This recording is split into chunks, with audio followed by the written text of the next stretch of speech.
What's happening, everybody? Welcome to the show. We are your host, Chase and Myles, and we are at the Lucky Duck. Welcome. A very special episode indeed, yes. We are doing a podcast for a cause this time. Yep. All proceeds of this podcast are going to people with duck phobia. That is people who are afraid of ducks. They are our friends, and we want to help them.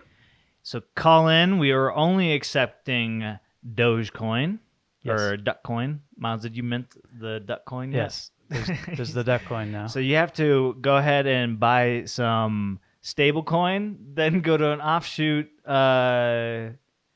crypto market and buy our duck coin. Well, you have to also get in touch with Elon Musk. Yes. Because he owns half of it. Yeah. Mostly because I sent it to him. Yeah. But it's cool. Yeah. It's cool. It's Yeah. like a Venmo thing. No, I'm just kidding. Welcome. Hi. Thanks for tuning in. It's just Myles and I today, but that's okay because next week or in 2 weeks we'll have another exciting guest on. And yeah, I thought, every season Myles and I like to do a couple podcasts where it's just us, where we get to talk. Last year we did the Super Bowl and one of the UFC fights. Yep. Was it McGregor and Habib? Habib? No. What was his name? It's something like that. I think it was the cowboy guy. No, not the cowboy. Fuck, I don't even know. Me either. Yeah, fuck It it. doesn't matter. Yeah. But if you want to find out who it was, go back and watch that episode. But probably don't. Just kidding. Yeah.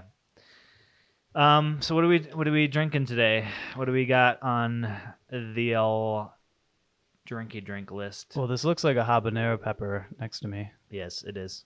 And I can see some habanero mixed in with it. Yes. And in general, it kind of looks like radioactive material. Yeah. So That's what I was going for. Probably going to die. Yeah. But I think that this is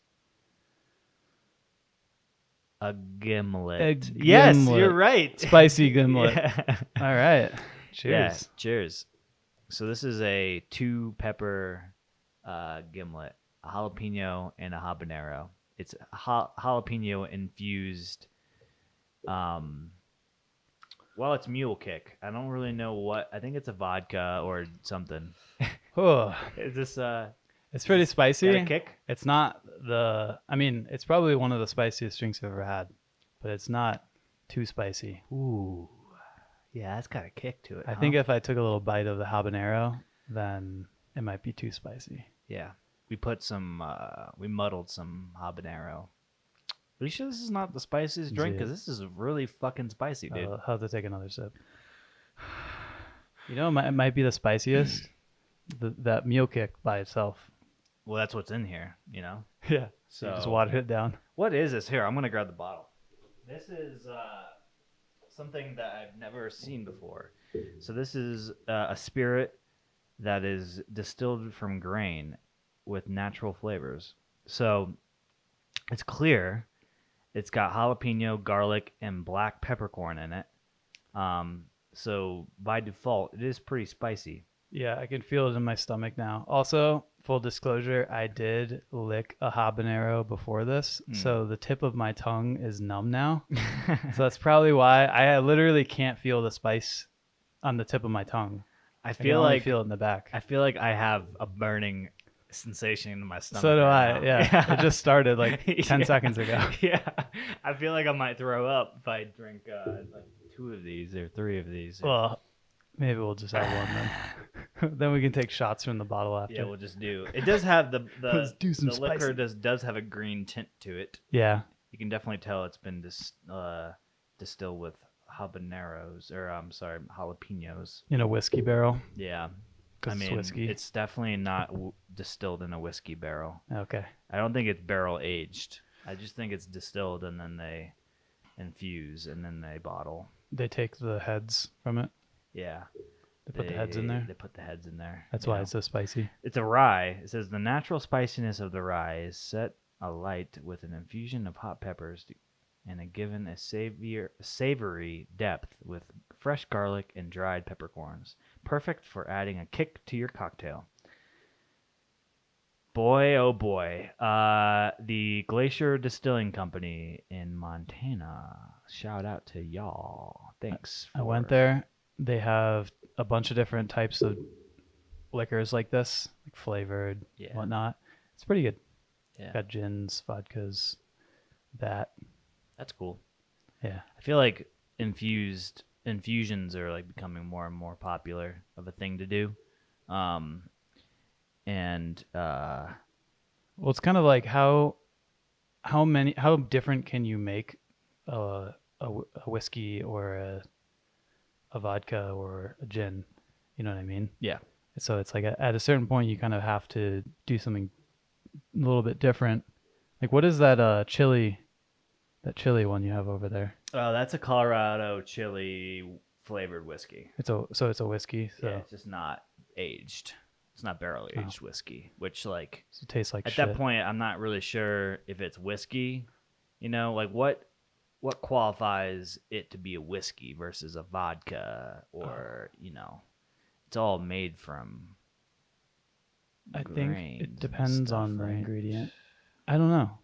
Because remember, I feel like we should know this. I've been to so many distillery tours. I know. So many. I forget all of them. And I drink something every time I come here. Yes. So I'm essentially an alcoholic because we do like 7 of these a week. Yeah, I wish.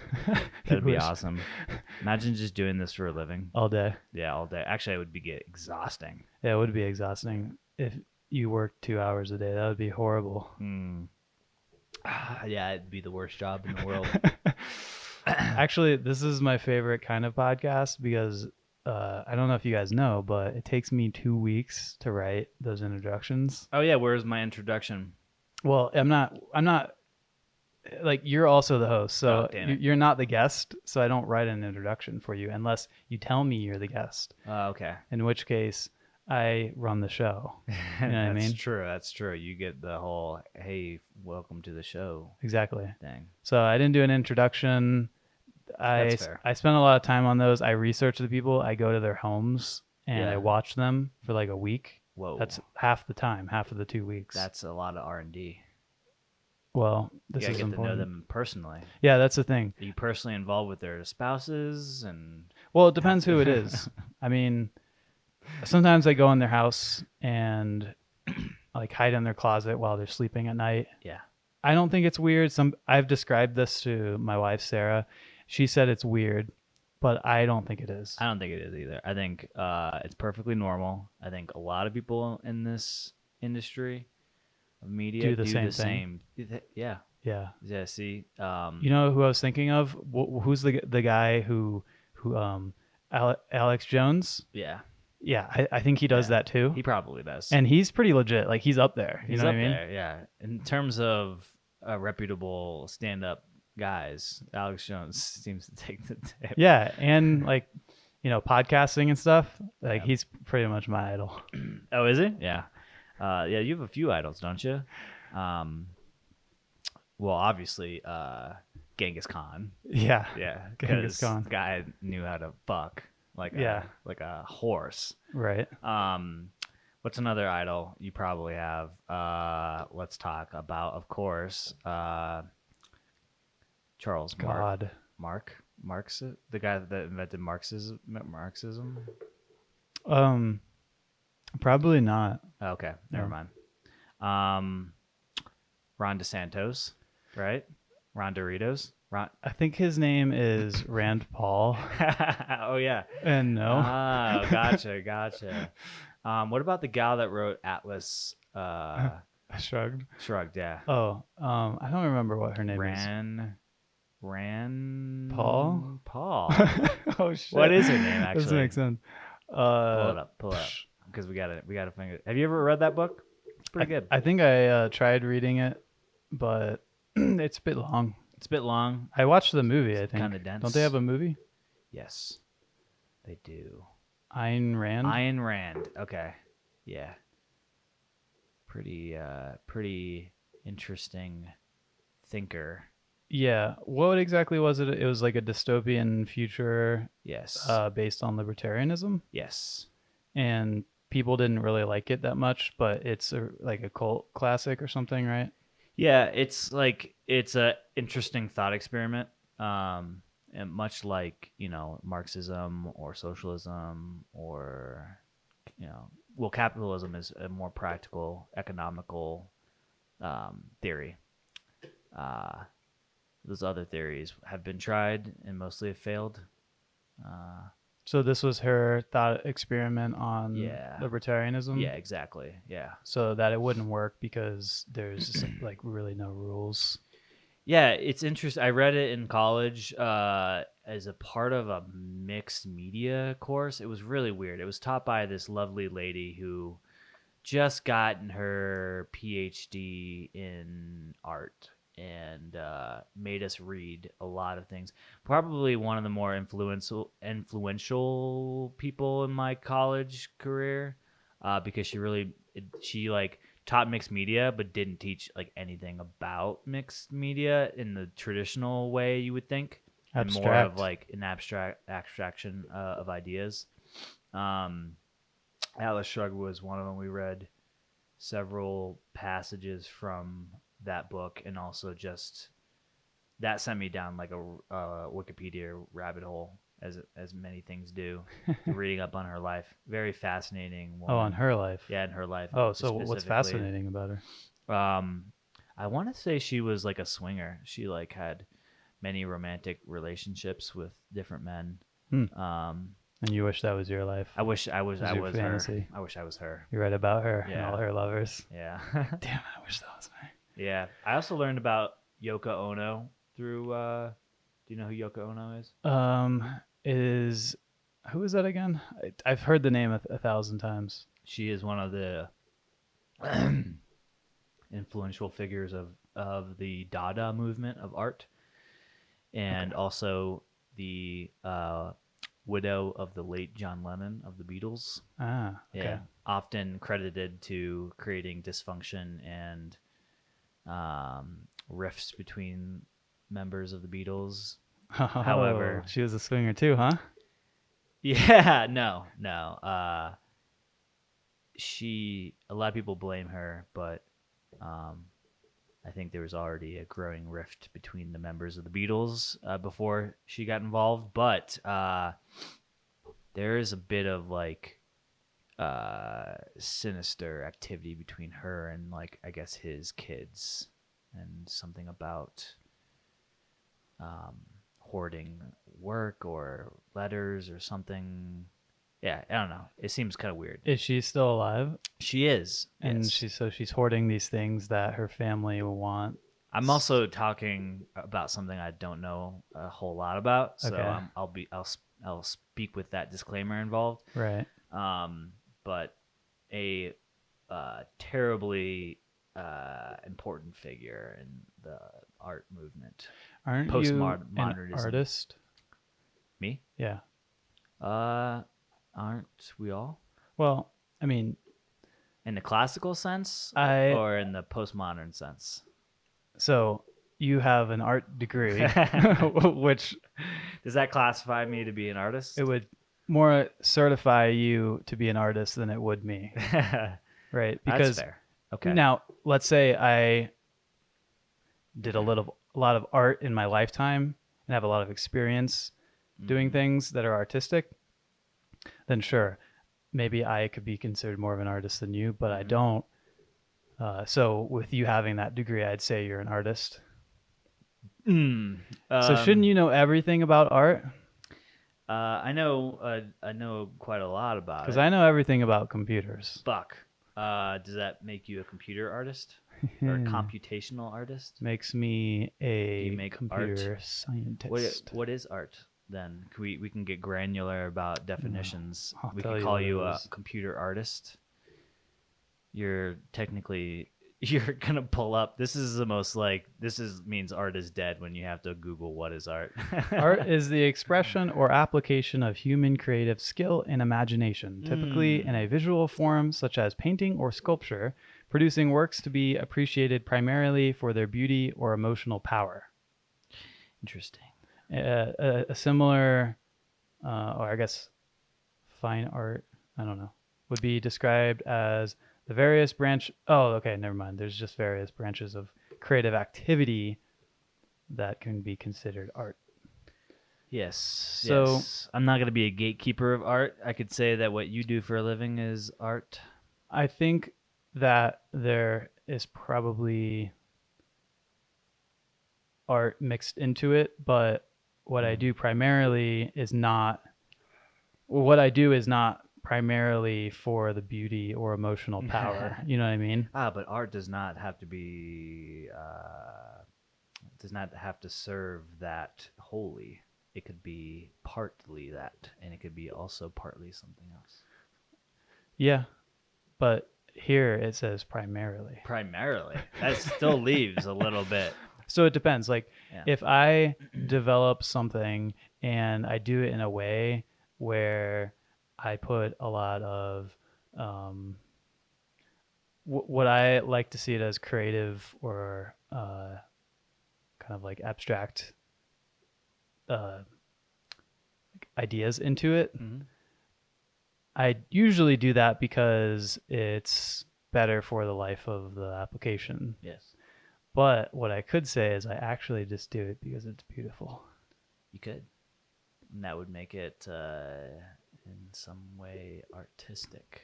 I mean, if you open up other people's source codes and read through from top to bottom or however long, there's a certain style, I'm sure, or signature to everybody's own work, right? Yeah, it's appalling sometimes.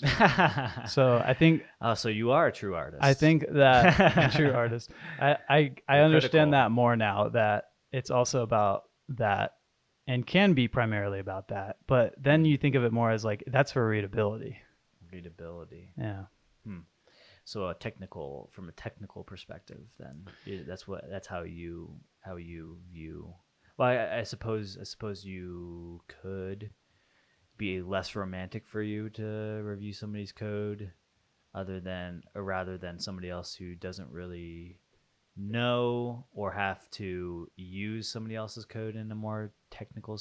Like for instance, whenever I go to a restaurant, I have a curse of being critical of certain design aspects. The way the menu feels, Right. looks, or the interior design of the restaurant. So there's something that well, I guess what I'm trying to say is it's less romantic to me now than it used to be. Right. Because I'm more critical. I'm looking at it from a technical view. But is it romantic when you find a place that you are in love with? Could be, yeah. So Yeah, more often if you go somewhere though it's not. like Vegas where they have or New York where they have amazing restaurants that they Right. put tons of money into, Yes. do you look at those and you're like, wow, these are insane? Or are you still like, Mm. oh, the font on this could have been, or there's too much spacing between these things on the menu? Or are you, or can you separate that and to just think like, wow, this place is beautiful, the design they put into it? Yeah, I mean, I think it reminds me of something that I was watching a comedian on TikTok on a podcast, and I think it was Montescalco. Does that ring a bell? He's one of the most famous comedians right now. Um, Really? yeah, I'm trying to remember his name. On TikTok, like he He's probably not on does. TikTok. He's a big Oh, touring act. Yeah, okay. but he was on TikTok. It was a clip from a podcast, and he was talking about how he doesn't find many people to be funny at all, which is interesting coming from a comic. So is that then he goes on to describe how very few people make him laugh, and then he started to highlight a lesser known comic and said that his recent special was exceptional and it was funny, and he actually, for the first time in a long time, laughed at it. And And so I think you could apply the same kind of thought experiment here, where it's you could still appreciate the beauty, but the beauty doesn't come as often as it does for some other people who aren't paying attention. Right. I was thinking about the other day when I go hiking. I think that I appreciate it less, not each time, but over time.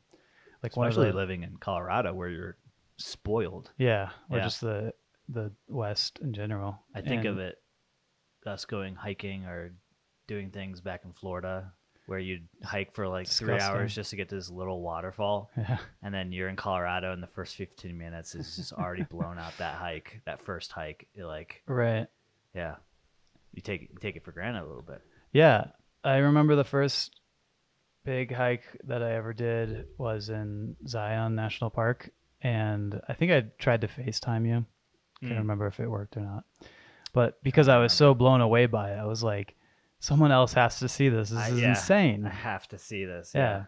And while I still think that hike's probably one of the best ones you can do in the US, Yes. it's insane. It's beautiful. I think I've seen views and whatnot that are probably just as good, and I don't have that same feeling. I have the feeling, wow, this is amazing seeing the sunset going over these mountains or something. It's still beautiful, but it's not like that. Those first experiences that I had doing that kind of thing. So I guess it's just like with anything, really. But I would say for that comedian, that one's a little more odd to me. I feel like you can still find a lot of humor in things, even being a comedian.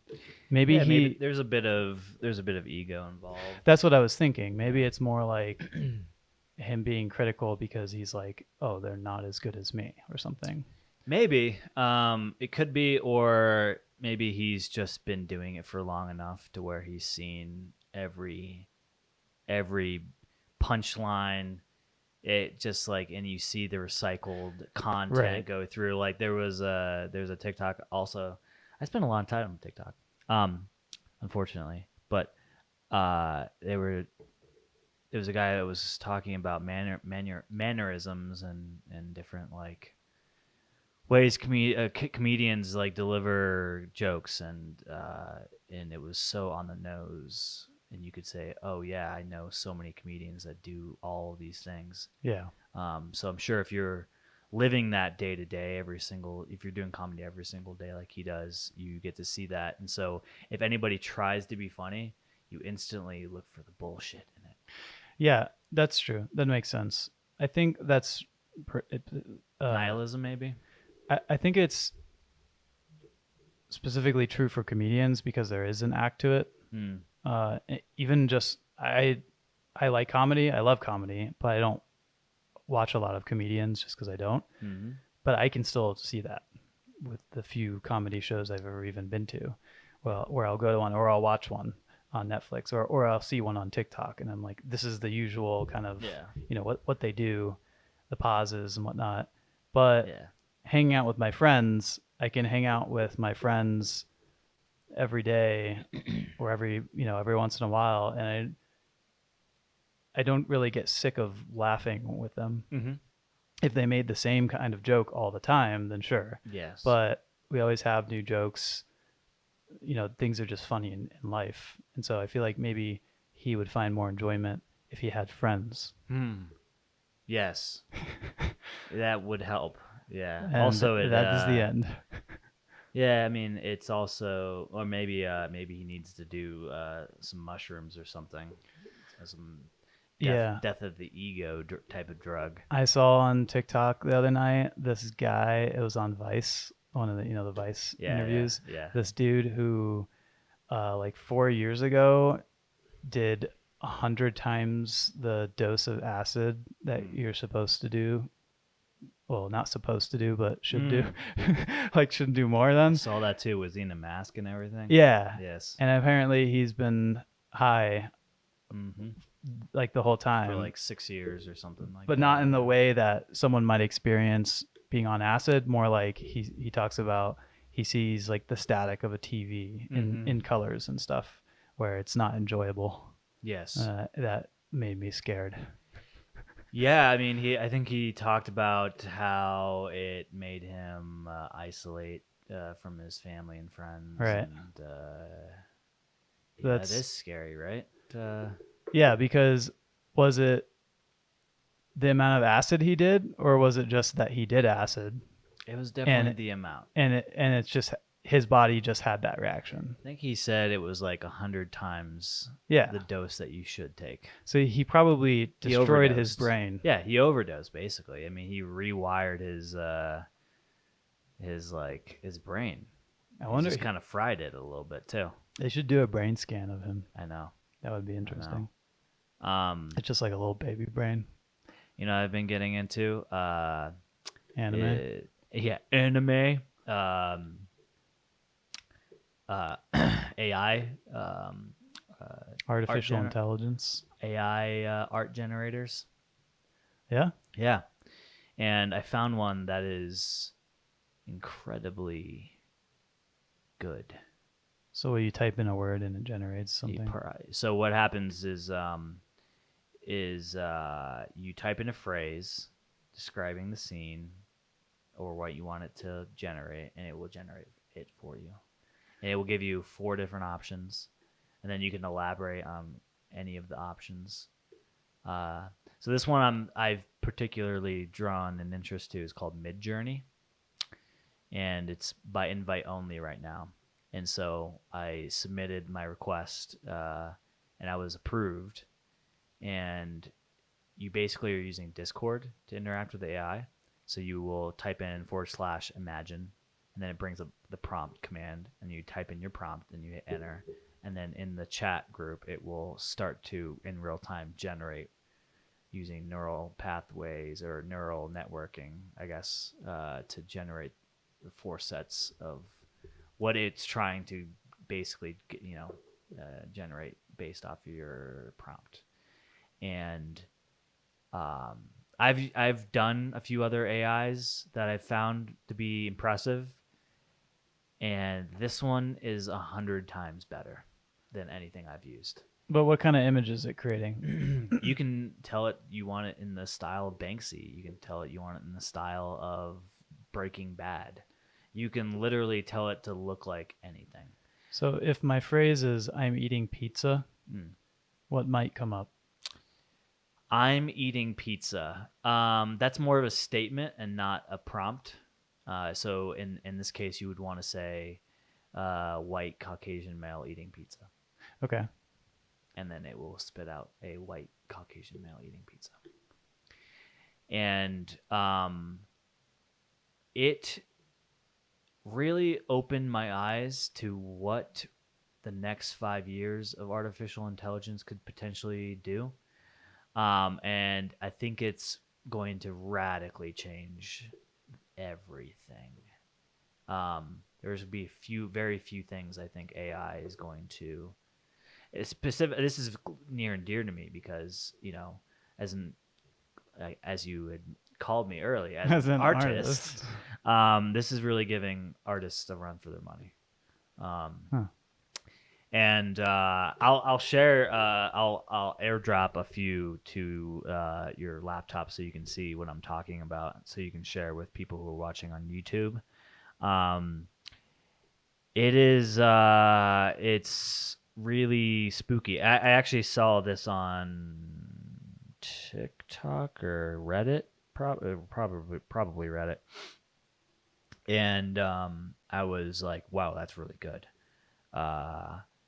And I wanted to try it for myself, and it took a week and a half to get the actual invite, but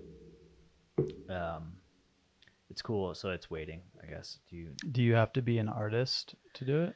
No, it does ask you like what your profession is and like what's your job title, and they ask for your Twitter handle and stuff. So they're looking for people with like, I guess, clout or influence. Not that I have any of those, but I was like, why do you need my Twitter handle?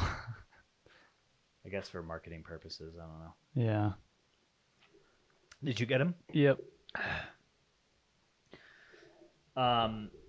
So this one, we're looking at two humanoid figures in front of a fire, and this prompt was demonic Adam and Eve standing in front of hell.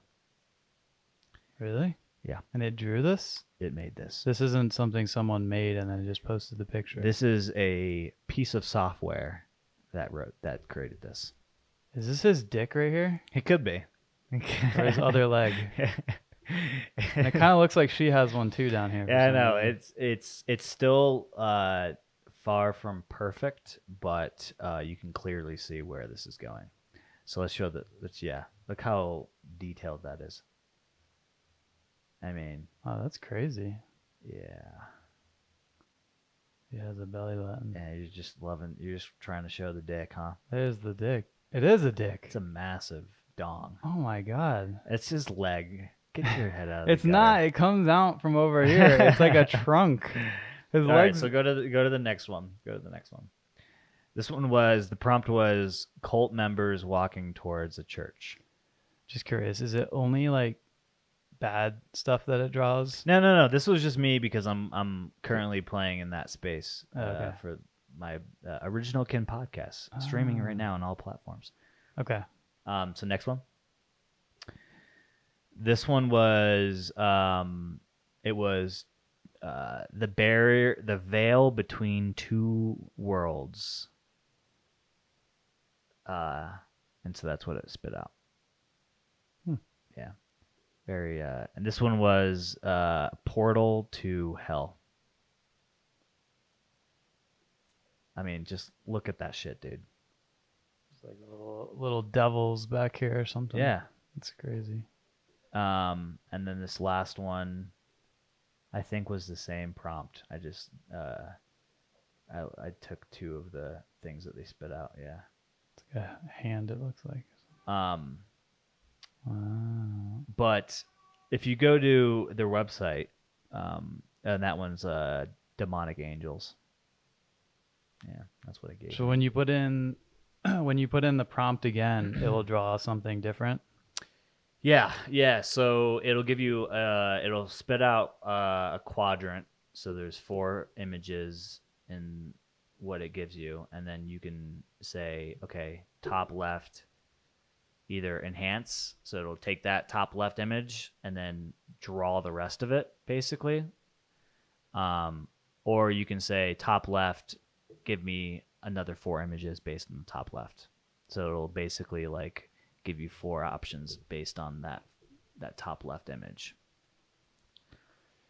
This is pretty insane. Yeah. So when you have these images, when they're generated from the AI, who gets credit for that?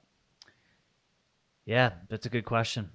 You know, I mean, I think it's the software, the company that owns the software. When you sign up, you get, I think it's 10 free prompts, and then they charge you $10. There's a plan that gives you like 200 prompts per month, and that's $10 a month. Or you can do the unlimited, which I think the unlimited also gives you like license to use the art in like commercial whatever, commercial use. That's what I was looking for.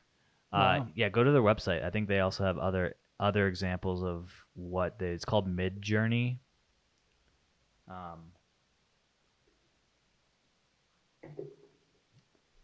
And like I was saying earlier, there's a bunch of different is Is this really their website? yeah, it's their website. Maybe we need to like look at a blog or something. There's a bunch of these AI generated art generators are something that has become mainstream as of recently.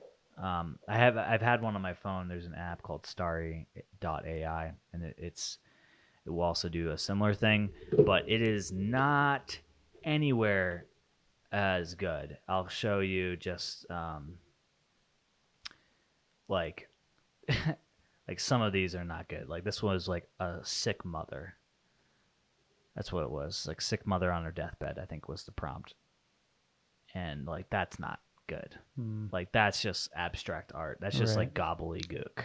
And a lot of it, I think I showed you this because we were like dabbling in the NFT space a little bit, and so people have tried who aren't artists have like basically try to sell NFTs from AI. Um, Right.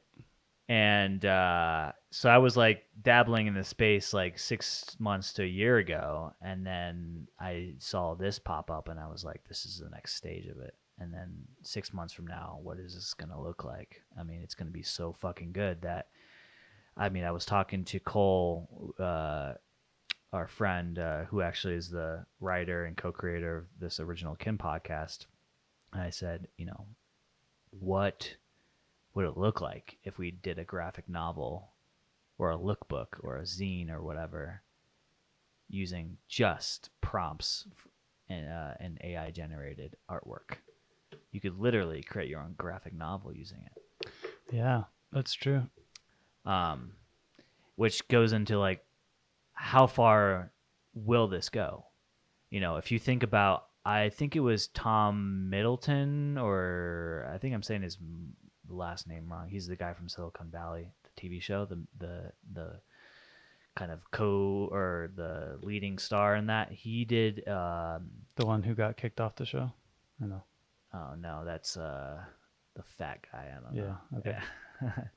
Anyway, I think he partnered with somebody, and they like had an AI write a script, and then they like made the movie based on it, and it was like okay, it wasn't that great. Okay. But like, what happens when you have AI writing movie scripts? What happens when you have AI creating feature length films within seconds? And now we just kind of like this AI generator. We now have a flood of just oversaturated images. Like we have millions of gateway to hell images now. Just people asking the AI to generate it. And more modern times, we have Top Gun, which just came out in theaters about a month ago.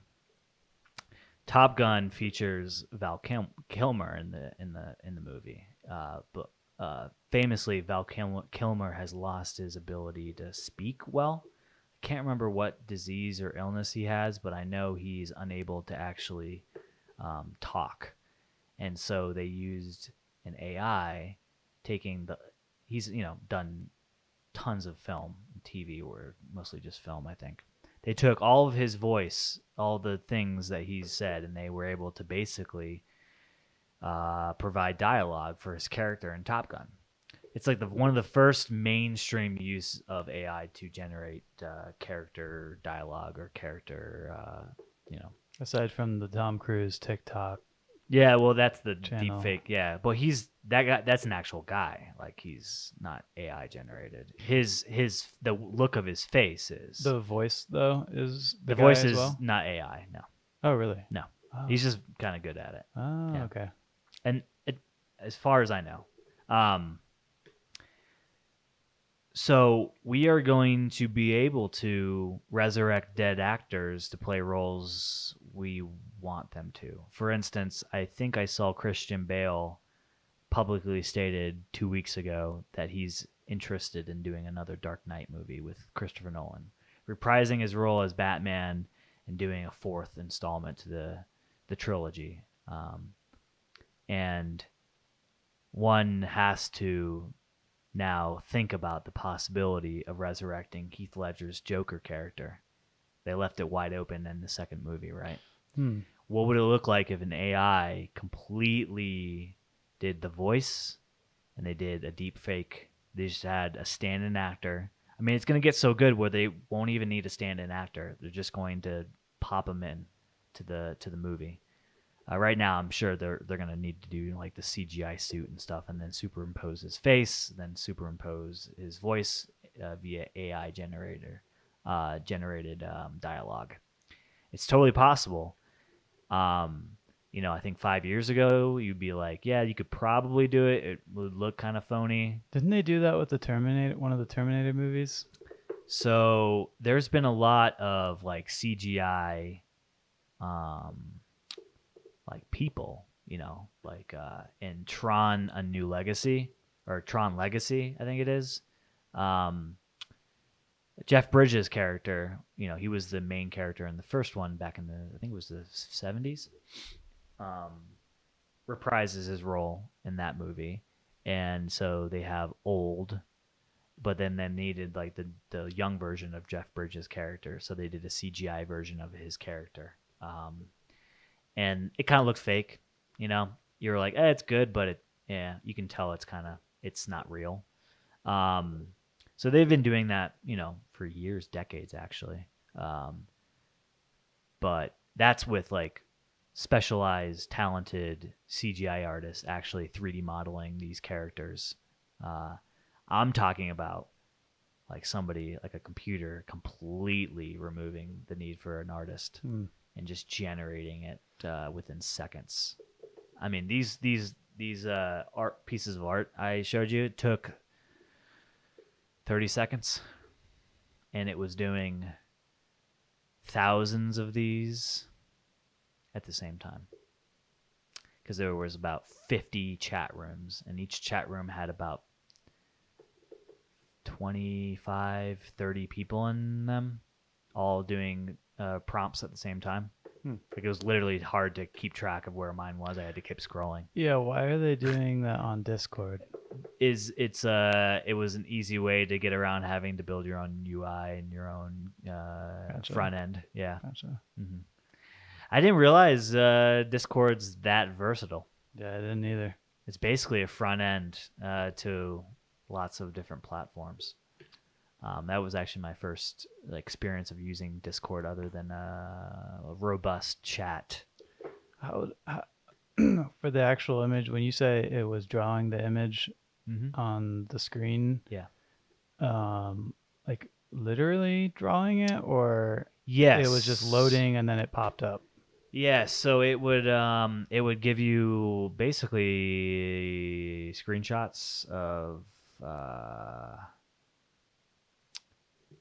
so for instance, I'm showing you, forget people who are just listening, or I guess people on YouTube can't see this, but you'll be able to see it process. Oh wait, there was a way for me to look to see how it looked while it was developing it. It looked like a bunch of different waves and webs, and then eventually it crystallized into what you see on the screen. So it's like not waiting and then spitting something out. It's actually a living neural process of generating something. I don't know how it works. I'm too dumb and even oversimplifying it just now, but maybe it's just a GIF.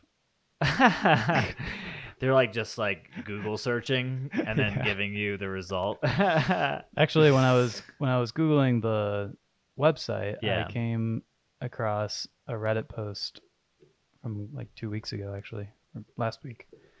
And it says lawsuit against Midjourney AI. Not that they have one, but the guy is asking. Says he's surprised no one's filed a lawsuit against them for using artwork created by others to train their AI software. Yeah, isn't that interesting? They're using advanced machine learning to basically train sophisticated pieces of software to. I mean, that's all really the AI is able to do, right?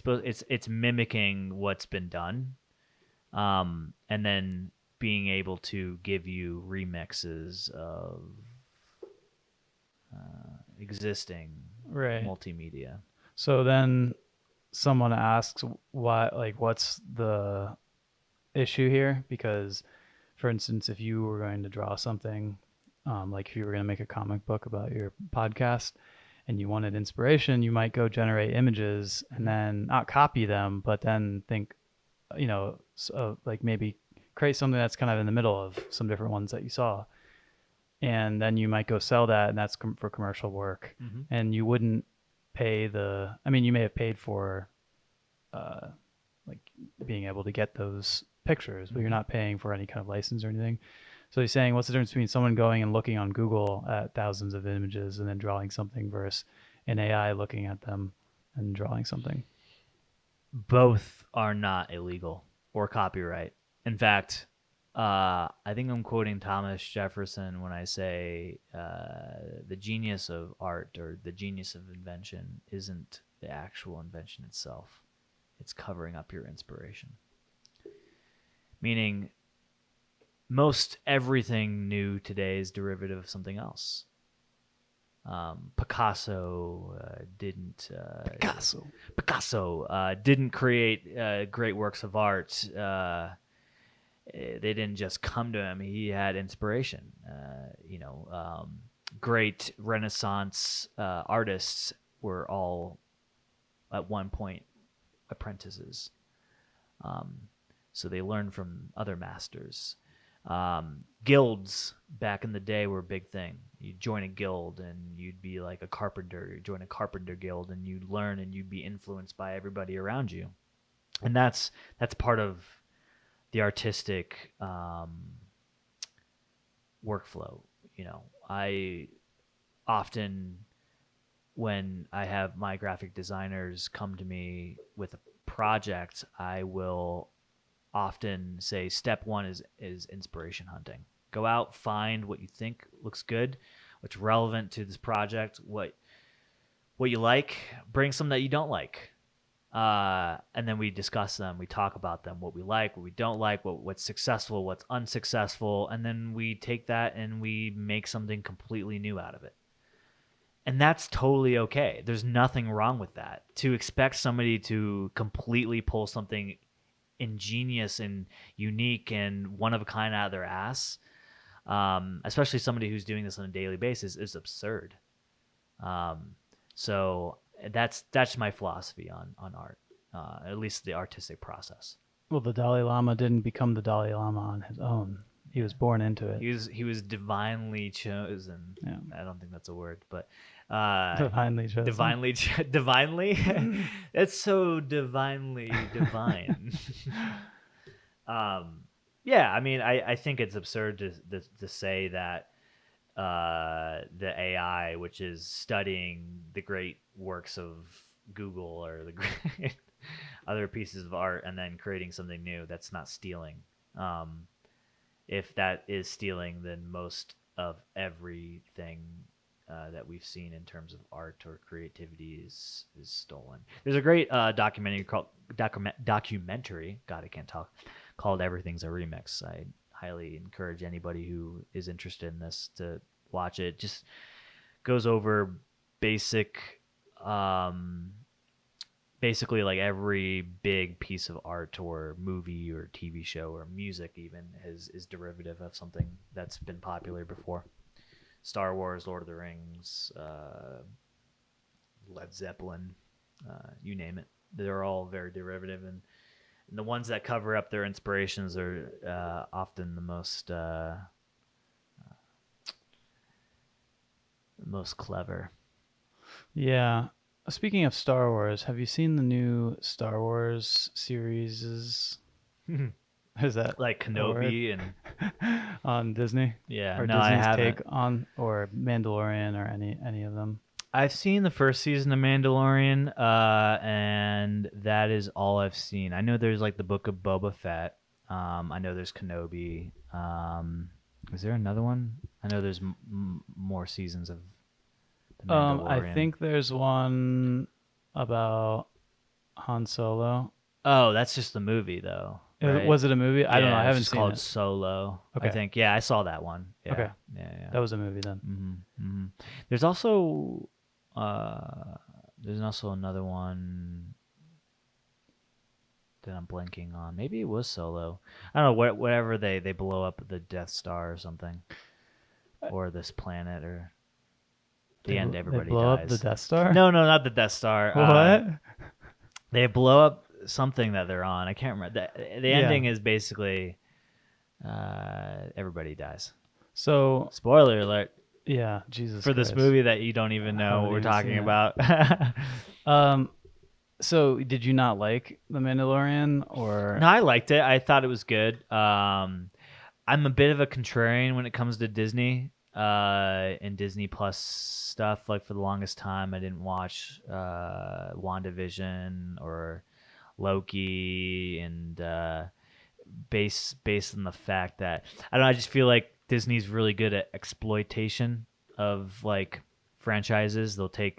They never owned Marvel, they never owned Star Wars. They bought them for billions of dollars and then exploited them. I think to a degree of I think they what they did with the Avengers was really cool. I appreciate that. I think it's like at the point where you probably just need to close the door and just move on. But Disney's like grasping for straws to create unique IP. In fact, I think it's starting to show with this latest Buzz Lightyear movie that just came out, and it's not performing as well as they hoped. And they're getting a lot of backlash. Like, you need to move on. Like, you've exploited Toy Story to the point of where it's like now starting to ruin it a little bit. So I worry a bit about Star Wars in that way. I worry a bit about Marvel in that way. Um, so I can't say I've been excited about Kenobi, or I'm pleased to see that Ewan McGregor had reprised his role as Obi-Wan. I think that's really cool of him. And then like Christian Hayden, whoever played Darth Vader or Anakin Skywalker also did the same. So that's cool. I think that's neat. But I worry that, like I said, it's going to be just a bunch of mushy bullshit towards the end, and kind of gets too far from like the original story. Or So you think they'll change it?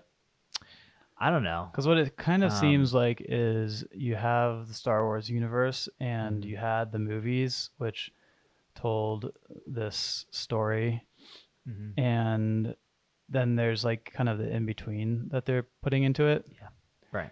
Like, what are these people's stories? Hmm. And they've specifically focused on people. It's like Kenobi, the Mandalorian, Boba Fett, and I Yeah, think they'll do a lot more of them. Um, which I find kind of interesting. I mean, they've actually overlapped too, yeah, which I didn't realize, and it's something that I'm kind of annoyed by because I don't really know if there's a way to tell. For instance, they continue the Mandalorian story in the book of Boba Fett, hmm, which I didn't know, but I had luckily seen it already. But if I hadn't, I would have been hella confused. yeah, Well, if I had never seen Star Wars, I would be hella confused. But that was kind of a gimme, right? It's like you gotta know. yeah. I mean, I think, well, what Disney is doing is kind of just kind of they're forcing you to watch their other content. I think. Uh, Yeah, in that's true. the same That's a way good point. where the only reason I watched WandaVision, I really didn't really care to watch it from the beginning, but I did want to see, or Janie wanted to see Doctor Strange too. Oh, and you have to watch that? It's recommended to do that. So I was kind of annoyed by that, and then I watched it, and I was like, "Yeah, it's good." I mean, objectively speaking, most of what they do is it's good. I mean, if you have millions of dollars to throw at something, most likely it's going to be okay. And there's lots of oversight at Disney, so they typically are able to turn out content and it be passable, even from a diehard fan standpoint. I was also told I had to watch Loki. I'm still not finished because I kind of just lost interest in it. And that was good too. Like I said, they're all fine. I'm sure if I watched Obi-Wan Kenobi or whatever the fuck it's called, Kenobi, I'm sure I'd be like, yeah, this is good. I like it. But you don't want to know who's behind everything. Oh, I wonder who. Oh man, that story hasn't been told. Um, no, I just think there's other content out there that's probably worth watching. You know, there's so much to consume nowadays that it's like an ordeal now to like choose what you're going to spend your time watching. Yeah. And so I've been a little bit more self-aware of that, I think. You know who's directing most of those Star Wars shows. Is it Bryan Singer or the guy that did the Iron Man movies? What's his name? Favreau, Favreau. Yeah, right? Favreau. John Favreau. Isn't he also Iron Man's Yeah, like helper guy, yeah, whatever he is? yeah, I don't know what he is. yeah. Fuck, I can't remember. He's in Spider-Man's. Yeah, he's been an actor for a long time. Mm-hmm. I didn't know that he was also a director, and I think he's done a pretty Yeah. good job at it, actually. I think he's a wonderful director, and they're not dummies over there, so they're getting the best to do. Dude must be rich Oh directing yeah, all those. I did all the Iron Mans. I mean, It's he's crazy. tight with Disney. Yeah. Even though Iron Man what predates the acquisition between Marvel Oh, and Disney. when did they buy it? Shit. Good question. I don't know. It was kind of a while ago, It was a while. but Iron Man's been out for a long time now. Mm-hmm. Yeah, I think 2004. Damn. I don't know. It was a time of I think we were still in Iraq War, so there's a bit of like Oh, yeah. influence on that. The opening scene is basically Tony Stark getting torpedoed by what seems to be the Taliban. Right. Looks like 2008, 2008. Okay, never mind. but I mean it's all the same. Yeah, 2000. I remember going to college and like the second one was out. I think. Yeah. When did Disney acquire Marvel? Let's see. It was a baller move. I mean, so was the Disney thing. I always thought it would be. That's They're the gonna make so first. much money. Either my computer is listening to us, or that was the first question that came up when you type "When did Disney?" Yeah, acquire Marvel. Yeah. I'm sure that's a popular question. 2009. So shortly after that. Yeah, like right after they were like, "Oh shit." Robert Downey Jr.'s like big comeback was Iron Man. Yeah. Yeah. He was having a rough time before that. Yeah. Yeah, but speaking of too much content to watch, it's usually my problem. Mm-hmm. There's a lot of older movies that I haven't seen that I would like to watch at Yeah. some point. So many of them, lots of classics and whatnot. But it's hard. Sometimes it's hard to see them because you don't know where to watch them. It's like, where do I actually go to watch this movie? Yeah, I often have the same issue. I think you can just type it in, like, where can I watch? Yeah. Usually you'll find it somewhere. Wow. I hate when it's like you have to buy it. Yeah. Damn it. I'm You're only like, going to watch this once. Fuck. Yeah, usually you can ask Siri to pull it up on you. Like if you have an Apple TV, and it'll show you the ways to watch it. Right. That's one way to do it. So there's that, and then yeah, just the others. There's so much new stuff that it's hard. That I also want to see. That will then go to. It'll get to the point where I'll be like, oh, I want to see the new stuff that I didn't see. That is now old stuff. Yeah. But everything gets old at that right. point. So then I never end up watching these movies because I pick between this newer thing that came out is good. People say it's good. So do I want to watch a newer movie or an older movie? And sometimes it's easier to pick the newer movie because it's easier to watch new movies. They're more relevant. So a lot of times you kind of vibe with them a little easier. Yeah. Rather than trying to think about what was going on in the world back when that movie was made or what the culture was like. Context of it all. Yeah. Right. So there's that. But then there's also the cultural references of those movies or TV shows as well that you'll miss out on if you haven't seen them. Mm-hmm. So yeah, a lot of comedy movies are like that. yeah, Yeah. so it's a tough choice. It's one of the hardest things I have to do on a weekly basis. Choose what to watch. No.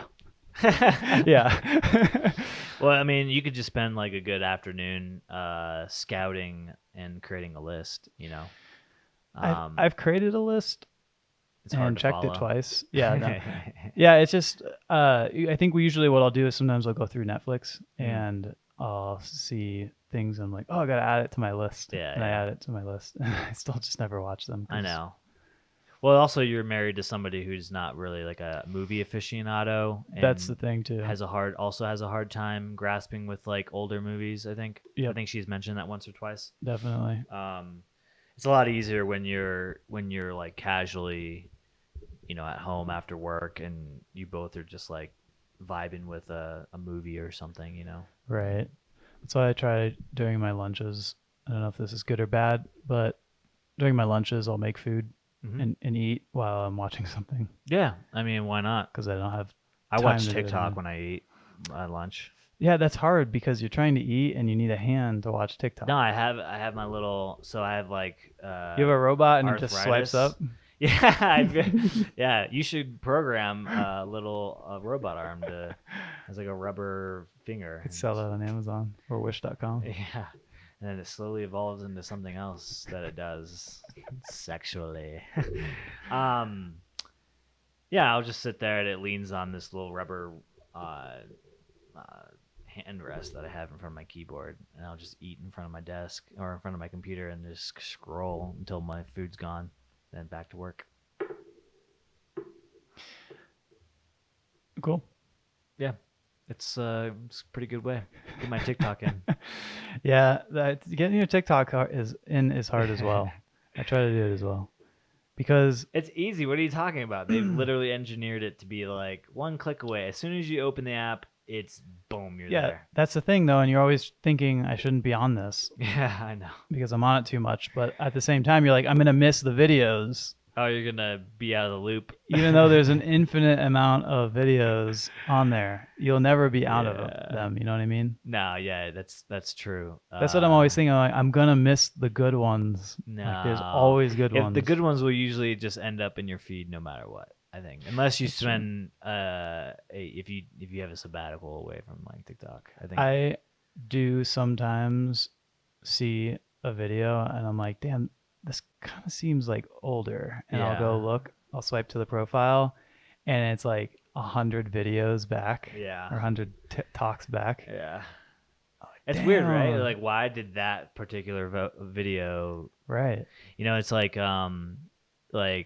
during the Amber Heard, then Johnny Depp trial. Like, you weren't gonna miss any of that if you were on TikTok. They were I completely don't feeding. see any of that now. Well, no, it's because I have a theory about that. I think TikTok was trying to distract us from Totally. Ukraine. Totally. It was happening all at the same time. And you know, Russia is attacking Ukraine to distract us from COVID. I could use a distraction from COVID. If they're wanting to do all that for COVID, by all means, you're stupid, but go for it. You know, I have COVID immunity now. Because did you get like your 5th booster shot? No, What? I've been exposed like a lot of times. Oh, okay. Like, directly exposed Yeah. a lot of times. Do you get those notifications on your phone? No, Oh, I did just get a notification on my phone, but it wasn't. I mean, it was. yeah. No, I feel like I should have gotten it again by now. Yeah. And From I like the haven't. weddings and stuff? Yeah. So there was a time you and I were with someone in a Yes. van an entire weekend. Yeah. Nobody else. And in like basically an adult arcade where he was having muscle aches and chills and Yes. realized that he was sick, Yes. and we didn't get it. Then I was at a wedding where I was near someone a lot of the time who had it, Yes. and had some other people who I was with the whole weekend end up getting it. Yeah. Didn't get it. And I've traveled almost every single weekend on planes, through airports, for like the last 3 months, and haven't gotten sick. Well, you're a healthy guy who's already gotten COVID, and you Right. had. I don't want to mean to exploit your medical history, but I heard you're Pretty vaccinated. healthy. I heard you're vaccinated. Yeah, I'm vaccinated. So I it mean, works. See, everyone, it works. See? Obviously, Obviously, dummies. And my wife got it, and I was in the same house as her Yeah. for the whole time, Yep. and didn't get it. Yeah, you're a superhuman. I mean, coming from the guy that always got sick when you traveled, Yeah. I think. You know what I think it is might be? What? It is a green powder, Is athletic greens? and I've been taking it. Do you still eat those? I just ran out of my last pack. I take it every day. I Yeah. ran out of my last packet. They have a liquid one where you like a tincture. and I'm gonna start using that. But I've taken it every day, Yeah. and since AG1. I've started taking it, I have not gotten sick. Hmm. Not saying that's why. I want to tell you something also. Ever since you started eating it, I haven't gotten sick either. So that argument is fucking bullshit. Oh And you're no, just eating ground up broccoli. Chase, this is an ad. Oh shit. God damn it! They gave me another free box. The AG1 formula is engineered to give you your fully days, or how about this? Eat some broccoli. Do you think that it's just a hoax? No, I think they actually do have like healthy shit in there, but No, I I meant think you can COVID. you have COVID right now. Perfect. What? What? No, you had COVID, but you Yeah, weren't eating that stuff before you had COVID. exactly. That's what Yeah. I'm saying. But you now have natural immunity to an extent, Right. hypothetically speaking. Probably. Yeah. Should I get a second booster so I'm double? What if I get a second booster Are you and allowed to then get another booster? I don't know. People stop talking about them. Yeah. Like, there's no more vaccine talk. There's not really any COVID talk either. That's a good thing, though. Yeah, it's a good thing. Like, I was talking on the phone with Michael earlier today, and he was talking about somebody getting COVID, and I was like, honestly, I totally forgot about COVID at this point. Like, I used to think about it every single day, and now I don't. And I think that's a about good it thing. sometimes because there's a bus stop near my house Uh-huh. next to the light rail station, and it's a bus stang. I think that it's called. Yeah. You've seen those with purple buses. Yeah, the Mustang. Yeah, and they have the front of the bus sign. You know that's digital. It says masks required every time I pass by it. Oh, really? Yeah, so then That's it reminds required. me. Interesting. Yeah, I thought that was weird, right? Yeah. Maybe it's a company policy I or guess so. something. I don't know. Maybe it's old. They just need to change it. I've seen the driver. He has a mask on. Snowflake. Anyway, No. Actually, there's a TV show that Janie got me to watch called Snowflakes, and it's so stupid. it looks stupid. It's so stupid. Yeah. It was like reality TV, like at its worst. Yeah, There's some reality TV that's like really good, and there's some that's bad, and that one's bad. I don't know if any of it's really good, but some of it's Love on the acceptable. Spectrum is good. Have you watched that one? I saw It's an episode wholesome. of it the other day. It's wholesome. It's okay. It's cringy, but it's like I was watching it, and you can tell it's not. I mean, how are you gonna like, you know, coach autistic people? It's kind of hard, and it comes out not non genuine. I think Love Is Blind, The Ultimatum, those are all highly produced. Most of it's fake, right? We all know this. We still watch it because it's entertaining to a certain degree. Some people may think that more than others, but Love on the Spectrum, they may cut and edit the conversations, but I think everything that comes out of the people's mouths on that show is authentic and genuine. They're not acting autistic, is what you're saying? No, I'm saying they're people with autism, but I don't think they're coached on what to say, or I mean they are by their family members, but I think there's genuine moments on that show where you're just like, oh man, these are like humans being human, and there's something very beautiful and like about it, and so it's like a good example of like when reality TV could be actually reality. And be interesting. Yeah, and be interesting. Yeah, because not only is it's like a little window into these unique humans' lives, but it also teaches you a little bit about autism. You may not know, uh, the whole spectrum thing or the different disabilities that are grouped in with being autistic. And you also just see like it truly is a spectrum. There's people who have like, I don't mean to belittle it in any way, but there's like people that you don't even notice they have autism. And then there's people you're like, yeah, you definitely have autism. So seeing the wide variety of people with varying degrees of autism, I think is somewhat educational.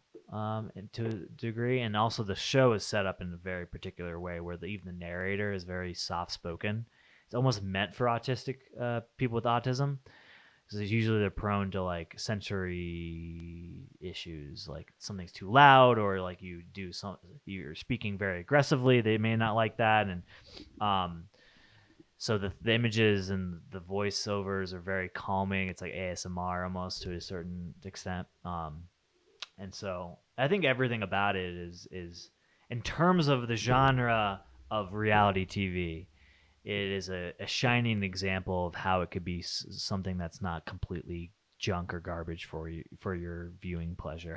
Okay, Like so most of it is. so so one good show, and then the rest are tolerable, Yeah. or the majority are Yeah. tolerable, and then some are just really bad. Some are just completely I garbage. also thought that, well, I thought that it was going to be bad when I saw the trailer for it or commercial or whatever. Love the Love on the Spectrum. No.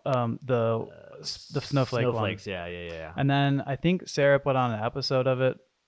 I can't remember. I didn't know I'd seen part of it, and I literally thought this is the dumbest thing I've ever watched. I literally told Janie to turn it off. I was like, I can't, and I wasn't even watching it. It was like background TV, and it was no, it was like I couldn't be in the same room. Yeah. I didn't want to be.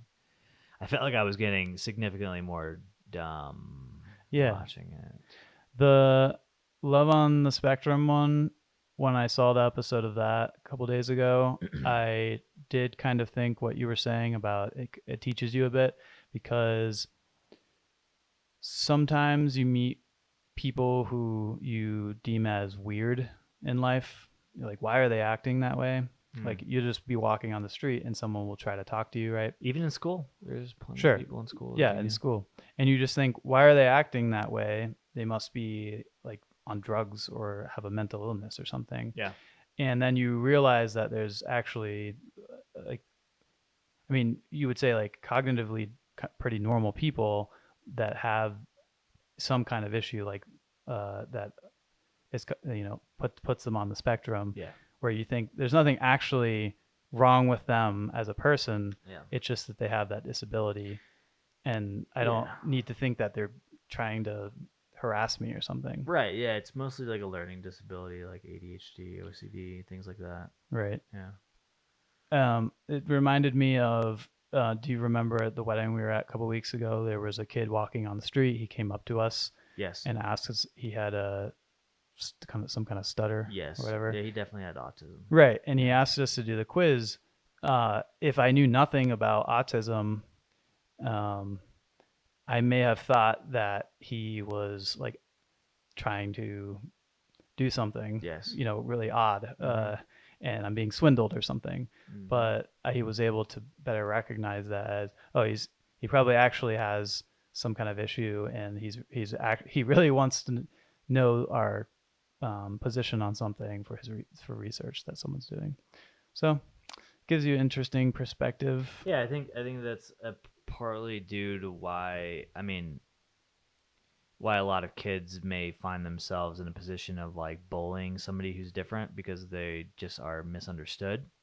There's quite a few examples on the love on the spectrum where they do recall that, like, hey, I was bullied when I was a kid, and you got to imagine if those kids knew more about autism or knew the struggle and had that perspective, would the outcome be the same?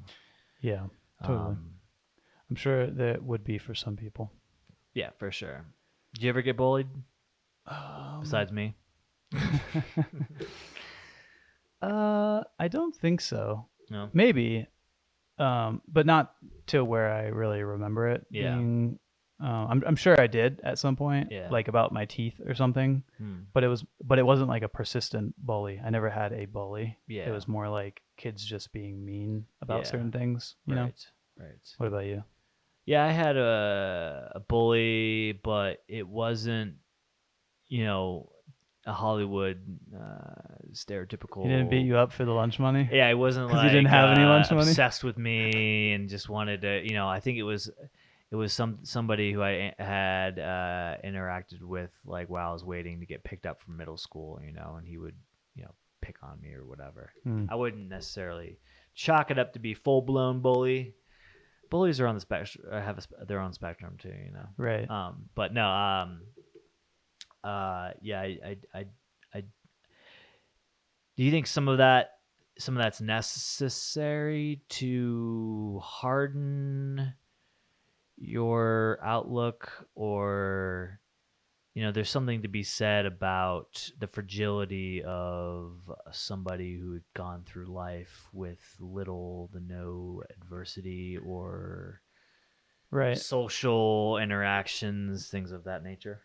That's why I always say that, how there's someone like, oh, I like didn't have parents growing up and I took care of myself or something, right? Mm-hmm. And like, look what I did. And I'm like, well, you were used to trying hard. I did never had to try hard. Look where I got. Yeah, You I know what guess. Yeah. I'm saying? I don't know. Yeah, I'm sure there's something to it. I think more than anything, it more likely could cause trauma Yeah. in your later life Yeah. about things that might have happened to you in your past. Hmm. So I don't necessarily think it's a good thing. Like I don't think kids should get bullied. Hmm. But I don't. I think having um, a balance between praising Hmm. kids and also um, the opposite of praising. Yes. When they're like, you don't always tell someone that they did good on something unless they're a child, but they kind of get that critical feedback of like, this wasn't what it was supposed to be, or it wasn't good enough, or whatever. Yeah. So that you do need hardening and you need to experience things in the world. So maybe a little bit of bullying because people are mean in the Hmm. world. There are adult bullies. Right. Like have worked with a lot of people that are assholes Yes. and bullies, not necessarily to me, but to other people. And you need to be able to interact with those people still Mm-hmm. and not um, just close off. Like you can't just close off, Yes. and you can't just quit your job. So you have to be able to interact with them. And sometimes they can be your boss too. And uh, so having some of that experience makes you a little bit more well-rounded. But I don't think having a bully in general is a good thing. What's the benefit of staying at that job if you have a bully, or Oh, if you can't not get another running job. not running away from your problem? I mean, that seems like there's Oh, a bit of that, right? Like be the change you want to see in the company, like right. instead of just running. I think it depends what power you have Hmm. in the company. So if, for instance, you're the new guy who was hired and you weren't hired into a very powerful position, you don't really have much power to be the change. You're Mm-hmm. worried about money, like you need the job to pay your bills. Maybe you don't have a spouse that works. Maybe you have a kid or whatever. So some people aren't in the position to be able to do something like that. But if you are, then sure. I've always uh, tried to do my best in my work life to do the good thing, which would be not if a, manager treated their employee in a bad way. I brought something like that up. I've done that because I've been in the position where I could do that, Hmm. and there wouldn't be retaliation. Or maybe if there Yes. was retaliation, I could withstand it. Uh, so yeah, you Hmm. know, some people can do it, some people can't. Yeah. There's one thing you notice on that TV show, and of course the cast of it is curated. I'm speaking to the Snowflake show. Every single one of them had pretty easy lives. I think that's stereotypical Snowflake description. Right. And all they interview the parents, which are the parents are supposed to be the ones that set them up, so to speak. The whole thing's staged; it's all fake. Right. But a lot of them say, "Oh, I may or may not have spoiled my child, and now this is the way they are." May or may not have. Yeah, you're What does that like, mean? are you like apologize? Are you admitting and also just denying the fact that you made this person the way that they are? Yeah, I mean, they're probably just saying that because that's what the camera wants to see. Yeah. But at the same time, yeah, I think that's totally a thing, though, is um, kind of shielding your child to the outside or to reality is a Mhm. pretty bad thing. It can make them spoiled, or it can just make them extremely ignorant about a lot of topics, Yeah.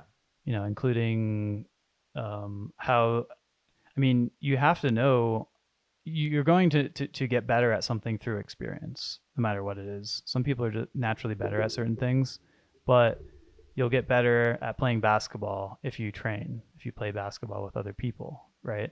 So dealing through issues in life is going to get you better. Is going to make you better at dealing with them in the future. Hmm. And there's so many different types of problems. So if you're always coddling your child and not letting them face the problems, not letting them watch the news, not letting them see the dark side of life, then they're going to have a much harder time later on when they have to cope with all of those things Yeah. or find a way to cope with those things. They find themselves at the end of a dark, long alley shooting up fentanyl. They don't know how to react to that. Yeah, Is that the scenario that you're having? that's exactly what I was going to describe. Or I don't know, maybe they like shoot up a crowd. um, yeah, yeah, that's pretty crazy, right? All these shootings have been happening. Yeah, it's insane. It's crazy. When I met a good friend's well husband now. So Avi, Janie's friend, just moved to Dublin to be with her husband, and they had been together for I don't know maybe a year or so, and then got married.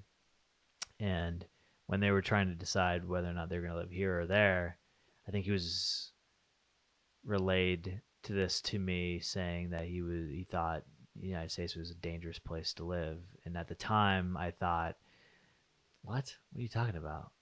I've lived here my entire life and I don't feel like it's a dangerous place to live. But over the last couple months I'm like, I can definitely now see what the rest of the world sees Yeah, and how you could come to that conclusion, right? yeah, totally. Um, that's Imagine being a tourist who has never traveled to the U.S. and hasn't really traveled much outside your country. If you're from Europe, for instance, you may travel to different countries because they're so close together. But you're going to basically another part of the world. You have to take a flight there, thinking, "Wow, they have a shooting in the U.S. like every week where a couple people Mm-hmm. at least a couple people are killed. Probably, I think more than that. And then you have these mass shootings where tens of people are killed. And when we hear things from our government, they're saying like, don't go to Nigeria because whatever reason, right? I don't know if that's not a Yes. place you're not supposed to go, but I'm just Right. naming a country. Yeah. When I was going to go to South Africa, now South Africa is actually one of the most dangerous countries in the world. Yes. They have the highest violent crime rate, I think, Yeah. or one of the highest violent crime rates. Um, a lot of people told me that they were worried about me going there, that I shouldn't go there, and my response was, I mean, if I went to like Baltimore, Mm-hmm. the bad side of Baltimore or Miami or New York, and hung out at night, I probably have almost just as good of a chance of getting mugged, Mm-hmm. maybe not murdered, as I would in South Africa. And like you make the smart choices, but yeah, I think it, to me it hasn't seemed that safe of a place in the cities. Um, the shootings are kind of odd. I think. I mean, they just had one in the Netherlands, didn't they? Mm-hmm. Yes. And they have people. places frequently have like knife attacks. They have people who will drive their cars into crowds, Mm-hmm. things like that. I mean, usually I think a firearm can be deadlier, but people are still doing those type of things Yes. around the world. They're just doing it in different ways, Yeah. and it's really weird. So, I mean, this is that argument: guns don't kill people; people kill people, right? Yeah. Totally. So take away the guns, you still have the violent. You still have the violent people. Yeah. And how do And you? so I think that's why the argument of take away the guns that can cause massive casualties Mm. is the one that people try to go for more, because it's like taking away the things that I mean, I think that the argument of being able to have a gun is usually for self-defense and to use it against the government. Yes. Which that's automatically not an argument anymore, because the government will kill you Yes. easily, whether you have 1,000 guns or 1,000,000 guns. Like it doesn't matter if all of your neighbors have guns, they will kill you. They have tanks, they have nukes, they have drones. You know what I mean? So that's not an argument. The argument really is just self-defense. If I'm in my home, I want to be able to have a weapon so that if somebody breaks in, I can protect my family. That's usually what people say. Yeah. And that makes sense. But like, do you need to have an AK-47 with the whatever mod on it so that it shoots faster to protect yourself in your home? Yeah. Like that's the argument. At that point, that's novelty, right? Yeah. Yeah. Totally. It's like shooting at a It's gun an range. extension of the main reason for the Second Amendment, right? It's like self-defense. Then once you're past that, then it becomes a novelty, then a hobby, then an obsession, so on and so forth, right? Right. So which is, can you have one without the other? How does that work? Yeah. And also,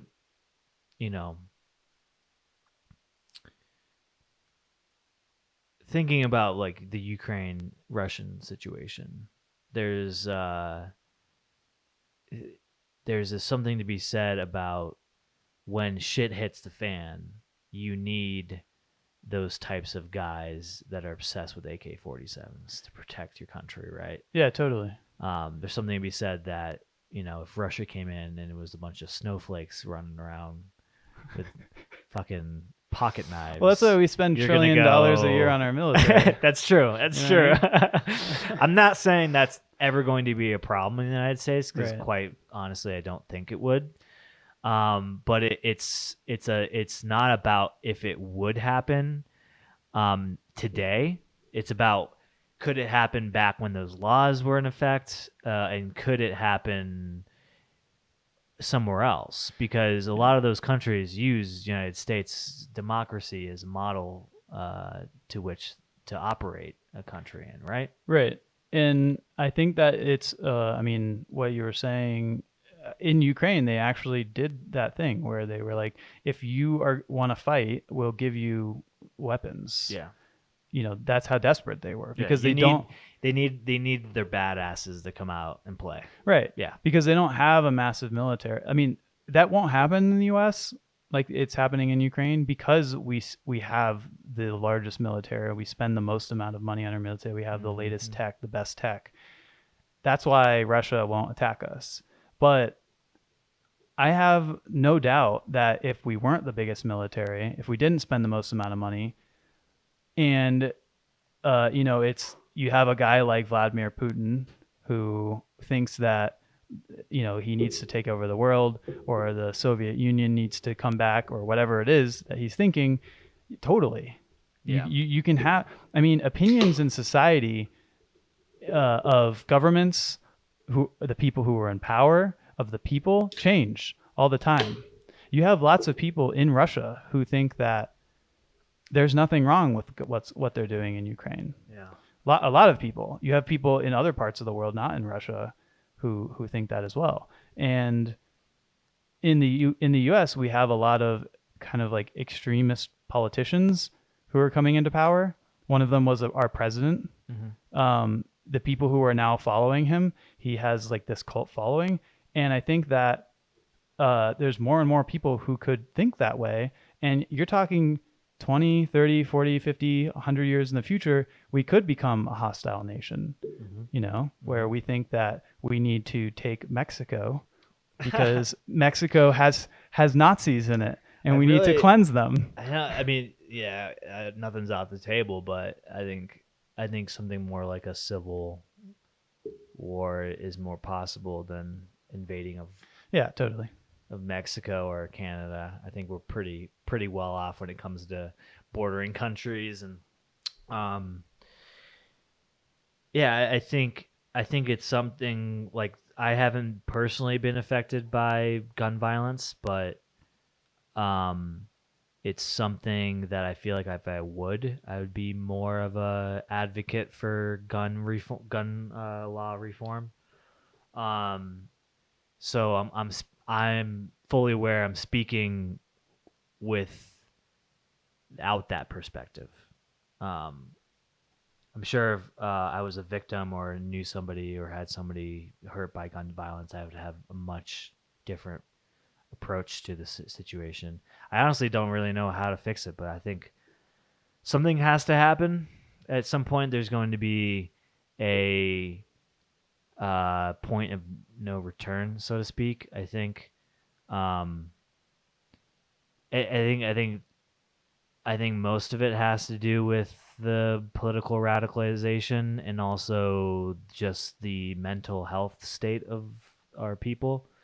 I mean, we've talked how many times on this podcast alone about the fragility of our nation's mental health of the people, right? Um, and I don't think that's going to get better. I think as we get more and more closer to Zuckerberg's metaverse, uh, trying to transition into something a little less serious here, but I think we're gonna be more disassociated from each other, and I think the mental health issue is gonna be more exacerbated, and I'm worried that that will help persist some of these issues that we're having currently. And on that note, Yeah, do you know the Mad Money guy, yes, Jim Cramer? Is yes, it Cramer? yeah, yeah, Yeah.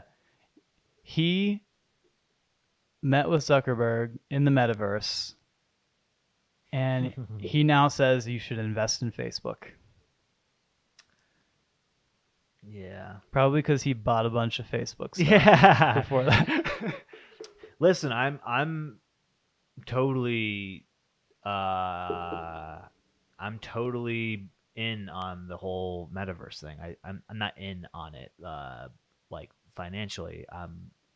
I do think it's going to be uh where we spend most of our time in the future. Um Unfortunately, I also think it'll just make real things more valuable. Like things like this, we're going to run out of materials eventually, so we're going to all move into the digital world to enjoy new things.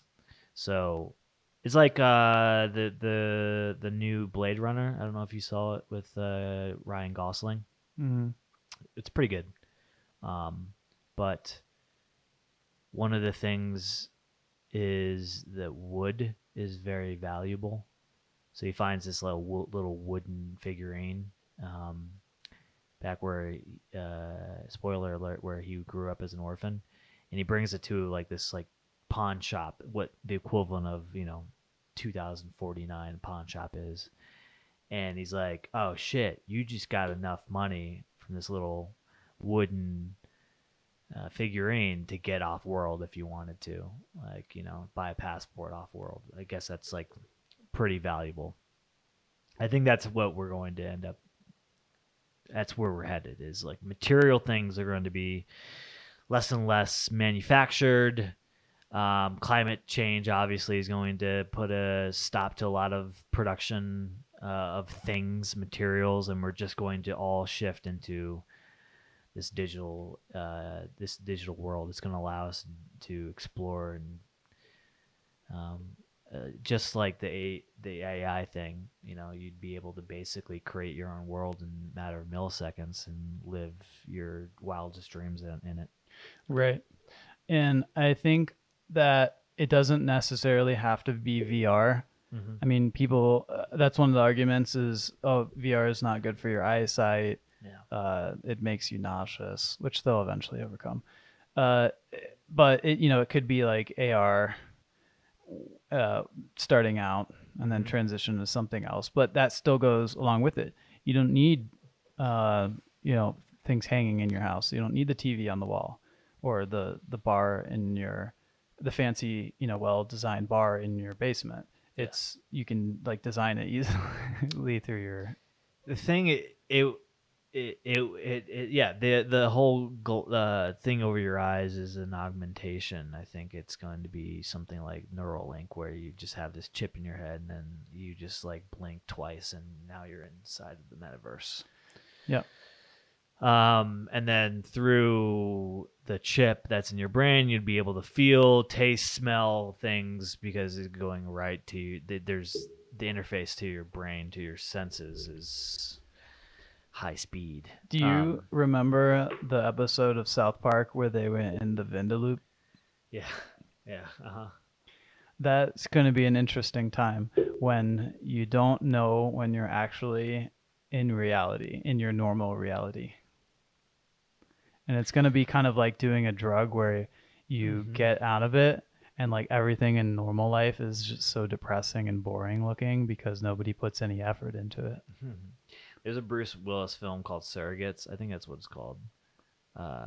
Basically, it's a dystopian future where you can lay in this little pod and then control basically a fake body. So you can go out, live dangerously, do drugs, have Nice. sex. You'd still feel and experience the same experiences just from the comfort of your bedroom. And I think there's a point where he's trying to get his wife out of it, and she can't remember the last time she was like actually. So there's a bit of like the same idea. It's like we're going to forget what it's like to actually live, and we won't want it because of our own uh, uh, mortality will Right. become more apparent. I think there's something to be said about uh, living dangerously and being immortal in this world. No cares of your own mortality. I think a lot of people have existential crises and thought experiments and that bring them great distress and depression when they think about their own mortality. I think that is instantly wiped, or at least further removed when you're in this digital world. Especially people who are live sedentary lifestyles, right? What do you think comes first, this style of world or space travel? Yeah, it's like As in legit space travel, not sending some people to Mars. not sending. Yeah, well, I think it's more and more realistic that we would upload our digital selves to a spacecraft and travel that way. Okay, so you're talking about teleportation. Mm-hmm. I had this idea a long time ago. What you can do is create a copy of your body, every atom that exists, or every molecule that exists, Yeah. and then reconstruct it in a different place. Yeah, I mean, then you get into the whole notion of the soul. Is it going to be you on the other end when you're transformed into That's not a put thing. into your body? There's no such thing as a soul. Yeah, I'd love for you to prove that to me. That's not possible. And how did you come to this great factual knowledge? God told me. Did you see beyond the veil come back? The other day I was doing so many mushrooms. Yeah. I think it's atheism is just as ridiculous as Well, what happened? non-atheism. What happened is my windshield cracked the other day, and Did it actually? yeah, it did. Oh fuck. Yeah, That sucks. it's a once a year thing now. Here it is. Apparently. Yeah. Welcome to Colorado, right? Yeah. Yeah. I was driving and I was like, "Hey, did a bird shit on my window?" It's a really thin line of bird shit on my window, and then I was like rubbing at the window, and I couldn't feel the crack, and then I stopped and looked on the outside, and a rock hit the very, very top, the worst place it could hit, Yep. and cracked it from the top down. It's right in the center, and it got a little further through my trip this weekend. Went down a little bit more, and so I was watching Every it. mile grows a centimeter. Every time I do, because I have to go off roading this weekend, which I'm like, fuck, that's gonna be great, right? The window bounce or the windshield It'll bouncing. still be fine, but I it'll hope get so. it'll get worse, but it won't like break. I think that it stopped moving. Yeah. At a certain point. So Most new windshields have a film on the inside that prevents it from like breaking through. well, It's like an anti-theft film. yeah. What I don't want to happen is for it to shatter, Mm-hmm. like even if it's in the film, but shatter, and then I can't drive home. You know what I mean? I don't think it's gonna shatter to that extent. To where I can't see. No. It'll just spider. Yeah, it'll spider out in a couple different directions, but in terms of like being so granular to the point where you couldn't see, I highly doubt that. You'd need a baseball bat. You need some kind of like external force. You know, you got to think like when something cracks out, it typically will go in one direction and then terminate at one end. Do you It think? doesn't like spider that you need some kind of force for that. Do you think even the Jiffy Lube windshields? Did you get yours done by Jiffy Lube? Yeah. Really? They do windshields? Yeah, isn't that weird? Because I needed a new windshield last year, and all of the places wanted like 500 something bucks for the stock windshield, and then Jiffy Lube's like, we'll come to your car and replace it, and it was like 300 bucks. Yeah. Which I feel like is still a lot for a piece of glass, but Yeah. yeah, I got that. But I don't really want to spend another $300 because now I'm like, I have to save $300 each year. This is like a new expense. Yeah, they don't offer insurance with it either. But the thing that's bullshit is at the dealership when I bought the car, they were like, "Hey, do you want to buy the windshield coverage?" And it was really cheap. I think it was like $10 a month. I should have taken it. Would have saved at some that money. point, yeah, that's probably worth it. If it was Yeah. $10 a month, it's like I'm pretty sure insurance companies in Colorado will offer you a premium to cover the windshield, but it's not worth it. It's like call it like $30 a month. By the time you get to the 1 year mark, Yeah. when your windshield breaks again, if it it's the does. same cost of just replacing it. Yeah, my Right. other car, when I drove it here, I got that crack in it. You were the one that actually pointed it out. It was not a crack; it's a chip. It looks like a rock, but it hasn't cracked out, Yeah. and so that one's been fine. You but- can buy it's like a liquid Yeah, I glass. did. Yeah. I think that's probably why it hasn't cracked Yeah. anymore. It's usually pretty good. We had the company van for the place I work had a crack in it for like 2 years, and we filled it in, and it was good to go. Do you think if I put that in the windshield that has the one crack coming down, How long is the crack? it's like almost half the windshield? That's a pretty long crack. Yeah, it's probably like You're this done. long. You're done for now. If I put it in At at the, the end, do you think it'll stop moving? Probably not, because it's already going through the solid part. The thing is, like, the longer it gets, the more give it has.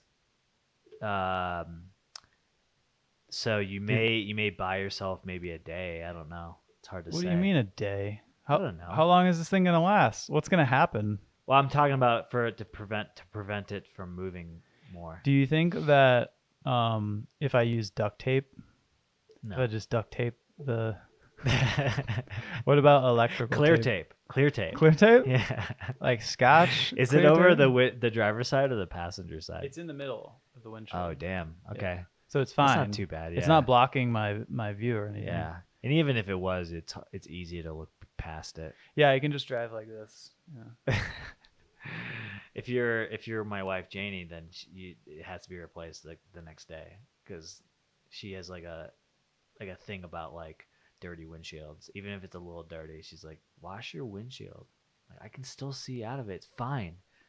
She like it had like even for her, if like her side of the on the passenger side is dirty and mine is not, she's like, clean your windshield. I'm like, I'm the one driving. That's so funny. I'm the one that needs to see, not you.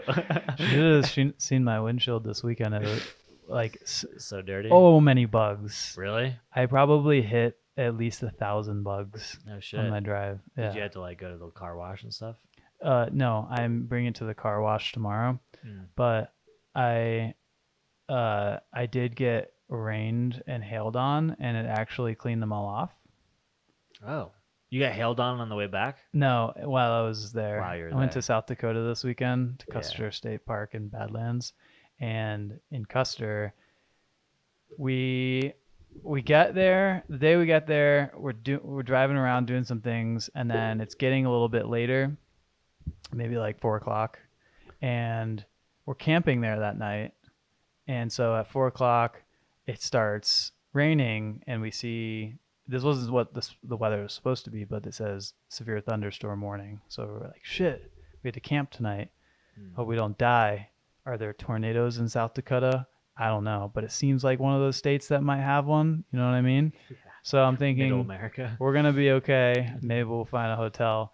So we go to a bar, hang out for a little bit, and then, oh no, before that we had to drive from where we're at to the bar, and within like 10 minutes of when it started raining, it was probably hail the size of quarters. Really? Yeah, and it was super loud. Is your car okay? Yeah, I think it probably made the crack a little worse. Probably. That's I can't also imagine it would that's help not it. what caused the crack. In case anyone's like, duh, Yeah, obviously. you're a fucking idiot. But then as I was driving into town, I see a place, or yeah, I think it was a place or a billboard that was talking about car damage from the hail. Mm-hmm. So like, this is Yeah. a frequent thing. Yes. So Yes. then we get to town, we go to a bar, it's still raining, and then we come outside after like an hour and a half or so, and it is one of the most beautiful days out that there ever was. Oh, And shit. we had an amazing sunset that night. Mm. So then we slept. Then end of the trip, we're in Badlands. We're leaving, camping again, and boom! All of a sudden we see all this. It's dark. The sun went down and it's dark out. We see all this lightning in the distance, and we look on our phone and it says severe thunderstorm warning. And then we look on the radar and it's like all around us, coming towards us. Oh shit. And then I'm thinking, because we're much further away from the city, the town, I'm thinking they gotta have tornadoes here, right? And it was like the bad kind of looking storm. So we just left and went and found a place to You're like, to see sleep. ya. Yeah, When in doubt, just run. exactly. We made it out. We were here. The storm was on both sides of us, and we kind of just drove right through the middle of it. So it rained a little bit, but everything was on the sides of us, and then we went through. Billboards. You don't see a lot of billboards in Colorado. You notice that compared to like Florida? Like on the highways in Florida, there's like billboards everywhere. That's one thing I Yeah. noticed. Do you think it's because the highway that we most often drive is in the mountains? Maybe. I don't know. But then again, I mean, there's got to be maybe some kind of rule. You'd see a bunch of like, did you get injured? Call McDivitt Law Firm. That's true. Now that I think about it, yeah, I guess not. 'Cause Lots of vasectomy billboards in Florida. Remember yeah, those? so many. What was that So guy's many. name? I can't remember. Doctor No More Babies. He looks like the guy who you don't want to get a vasectomy from. Like literally, he looks like the guy who is on the the billboard of the lawyer who's like, did this guy give you a vasectomy? Call Gillett now. Yeah, You yeah, know? yeah, yes. Did this doctor fuck you up? Call blah blah blah. It's interesting. I noticed that like when I moved here, and I didn't know if you had the same like I don't know, realization. Yeah, I think it might just be Florida that has a lot of them. Everybody's in Florida getting a vasectomy. Florida also has a lot of the sex store Yes, signs. Cafe Risque. That place. Remember that? Between South Florida and it's like past Orlando, right? Yeah, it's like past Orlando. It's on I-10, so you take the 10 or I-70. No, there's I-70, and then you get I-70, and there's I-10. Oh, So right. you take a left turn. So pretty much the entire interstate, there's these signs going both ways. It's insane. Yeah. It's like a sex store or a cafe or something. Yeah, it's like a burlesque, I think. Yeah. Yeah, it's not. I don't think it's a strip club by any So they means, have but like hundreds of billboards for this Yes. place. it's like the marketing budget for this place is out of control. Or the guy that owns the place also owns a marketing. All the farms. Yeah, Oh. yeah. Well, he owns all the billboards, All the- so he's like free advertising. You ever gotten a biopsy done? I don't think so, but I think I need one done. Like a skin biopsy? Yeah. I got two The done. thing on my leg. For 2 weeks, I thought I had cancer. They were like, "Oh, those don't look right," and then you're like, "What? Why did you say that to me?" They're like, "Yeah, we probably want to get these biopsied." I'm like, "What does that mean?" "Oh, we're just gonna check to see if they're cancerous." I'm like, "I fucking have cancer now. Yeah. God damn it!" Did you WebMD it? You were like, if the doctor tells me that they don't look good, what does that mean? And then it was like, probably cancer. Well, there's only one possible conclusion to anything you Google medically, and it's at the end of it, it's always cancer. You have cancer. Yeah. There's always one. It's like those yes no infographics. Like, do you like television? Yes or no, and it all goes to the same space, Yeah. the same spot at the end of the chart, and it's Right. cancer. Yeah, But it wasn't they cancer? It wasn't cancer. I'm cancer free since 93. Wait, 92. well, I mean, do you know you're cancer free? Like, I mean, there could be other. Oh, there could be. Yeah. Yeah. In fact, WebMD So you shouldn't say that. suggested that I have probably 20 other things that are cancerous. Yeah. Um, You have HIV. You're like, Yeah. what happens if I have a bad mole? And they're Yeah. like, you might have AIDS. yeah. If you have put a Q-tip in your ear too far in, you have cancer now. Because the cotton mixing in with Yeah. earwax Yes, creates yes. a biochemical. You remember the moment when you learned that was bad? Yeah. Like the doctors are telling you don't do that, but have the doctors ever considered that I gotta? I gotta. You know, it says it on the box, I right? gotta. Like the box says it too. Nobody reads the box though. But Like, what do you need to learn about Q-tips? Like, is there a direct? I looked on the box once and it was literally like, do not put this in your ear. It was like, this is meant for, like cleaning your, like the outside of your nose or like a baby or something. You know, Yeah. simple hygiene things. Yeah. And Nobody uses it for that. no, No. the only thing, actually, I saw a TikTok once. Someone was like, look, I created this thing. I'm going to call it a Q-tip. And someone was like, what do you do with it? And he was like, you do, whatever was actually meant to be done. And he's Yeah. like, people are going to stick that in their ears. And he's like, no, they're not. Why would they do that? yeah. Don't do that. He's like, nah. And then he cut to like immediately the guy that said that is putting it in his ear. Yeah. Yeah. What the fuck? Why does something that feels so good end up being so bad for you? Oh wait, that's like everything in life, right? Am I right with that? What if all the good things you could make not bad? You know what I mean? Like smoking cigarettes, vape. Right. Although FDA just banned the sale of Of Juuls. Juuls. So walk me through that. Okay. What is that about? Okay, so I was also confused because I was like, Juul's not the only electronic cigarette. Right. It was just Juul. Yeah. It What's was just so Juul. unique and specific about Juul and not Because also? do you remember? Didn't they at one point ban it before temporarily? No, they banned all the flavored. Flavored ones. Yeah, you could only get like the menthol or the mint one or something. Okay. Yeah. So I think they banned Juul. They also put a regulation on how much nicotine I think you can put in. Yeah. Um, Because that's the addictive part, right? The Right. nicotine. yeah. Yeah. So they're making them so, and then yeah, they ban menthol? Yeah, the menthol cigarettes. Yeah, They banned them. They banned them. Yeah. Yeah, because You can't do the pop that you used to be able to. You crush this little ball right inside of the filter. because they banned those because they reduced the side effect of smoking a cigarette, which made people more likely to smoke them. Mm-hmm. I think that's hilarious Yes. that they banned it. They Yes. were like, no good No. stuff. Not for you. Not for you. I think that Not even once. it's actually kind of sad because imagine if you're someone who smokes cigarettes and have for a lot of your life and you don't care what the side effect is. Yes. You don't care if you have a heart attack or get cancer, Yeah. right? Yes. And you're like, I just want to smoke cigarettes. They make me feel good. I just want to smoke cigarettes. Let me fucking die in peace. And you've smoked menthol cigarettes for like the last 10 years. It's your favorite. And then suddenly you're like, I have to smoke regular cigarettes. You're like, these fucking American spirits are bullshit. It's a reappropriation of something. Yeah. Yeah.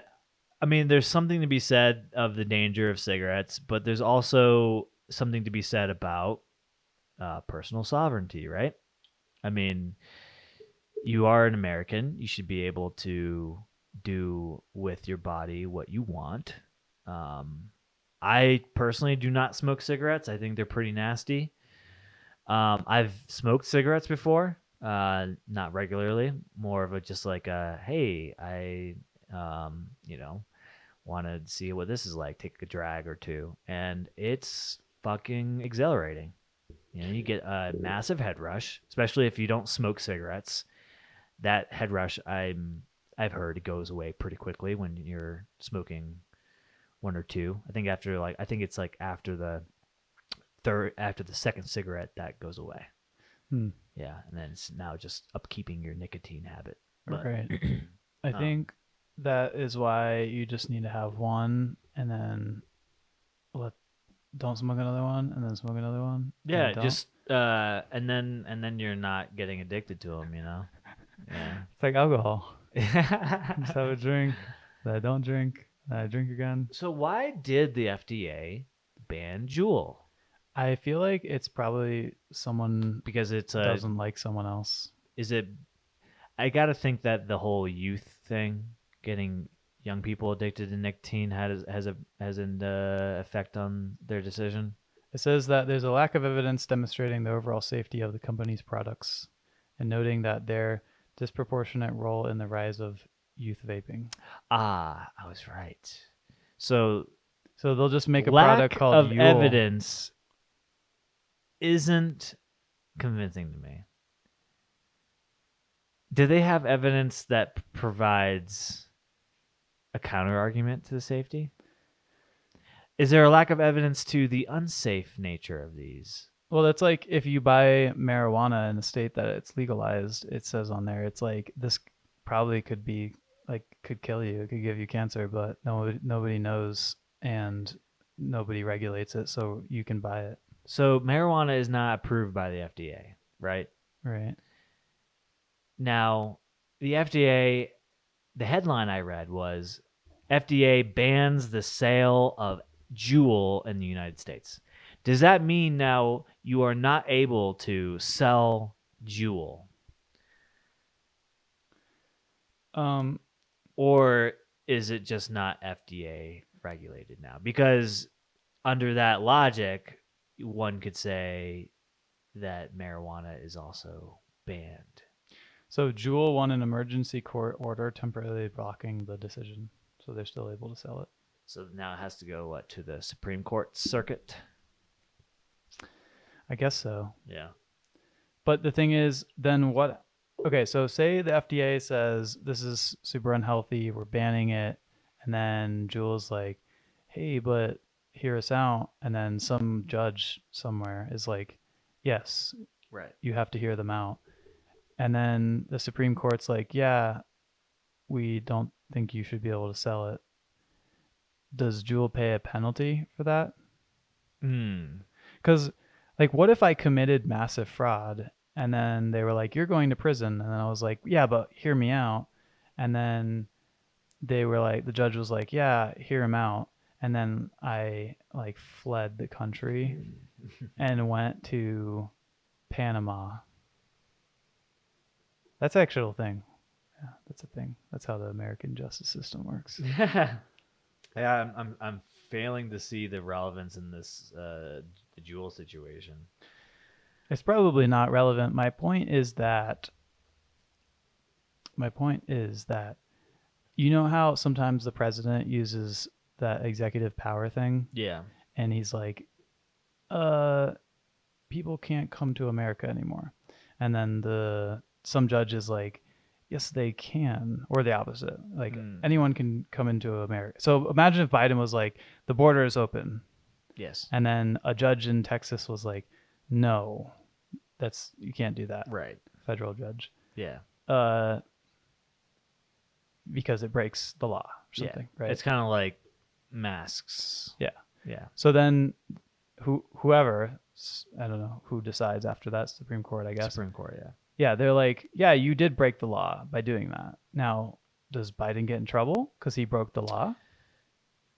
No. No. No, because he didn't There's break no the law. repercussion for government. He was just saying agencies, really. something that would break the law. Yeah. Huh. Yes. I think if they were to continue to do that, then I'm not really sure what the repercussions are at that point, but I'm pretty sure they can't enforce it at that point. So if they were to continue to enforce that rule, I think I'm not sure what happens at that point. But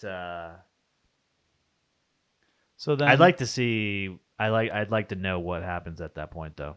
That's a good what question.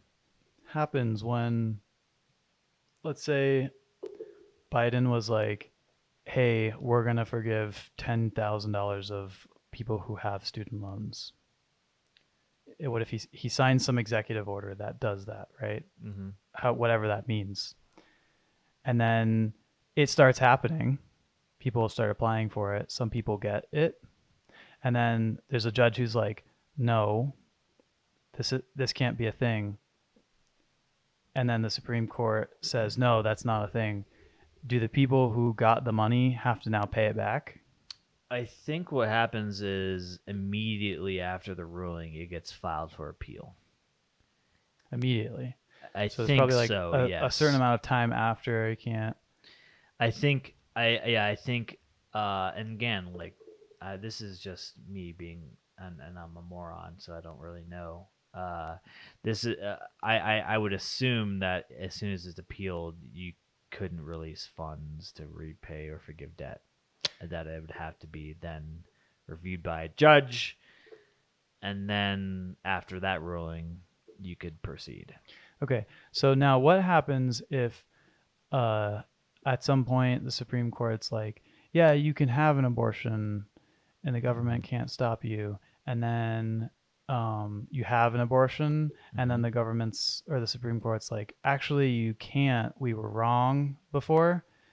You'd be grandfathered in under the current understanding or interpretation of the law. You would be grandfathered in. Mhm. So you wouldn't. Yeah, they couldn't retroactively just go, hey, you had an abortion. Now abortion's illegal.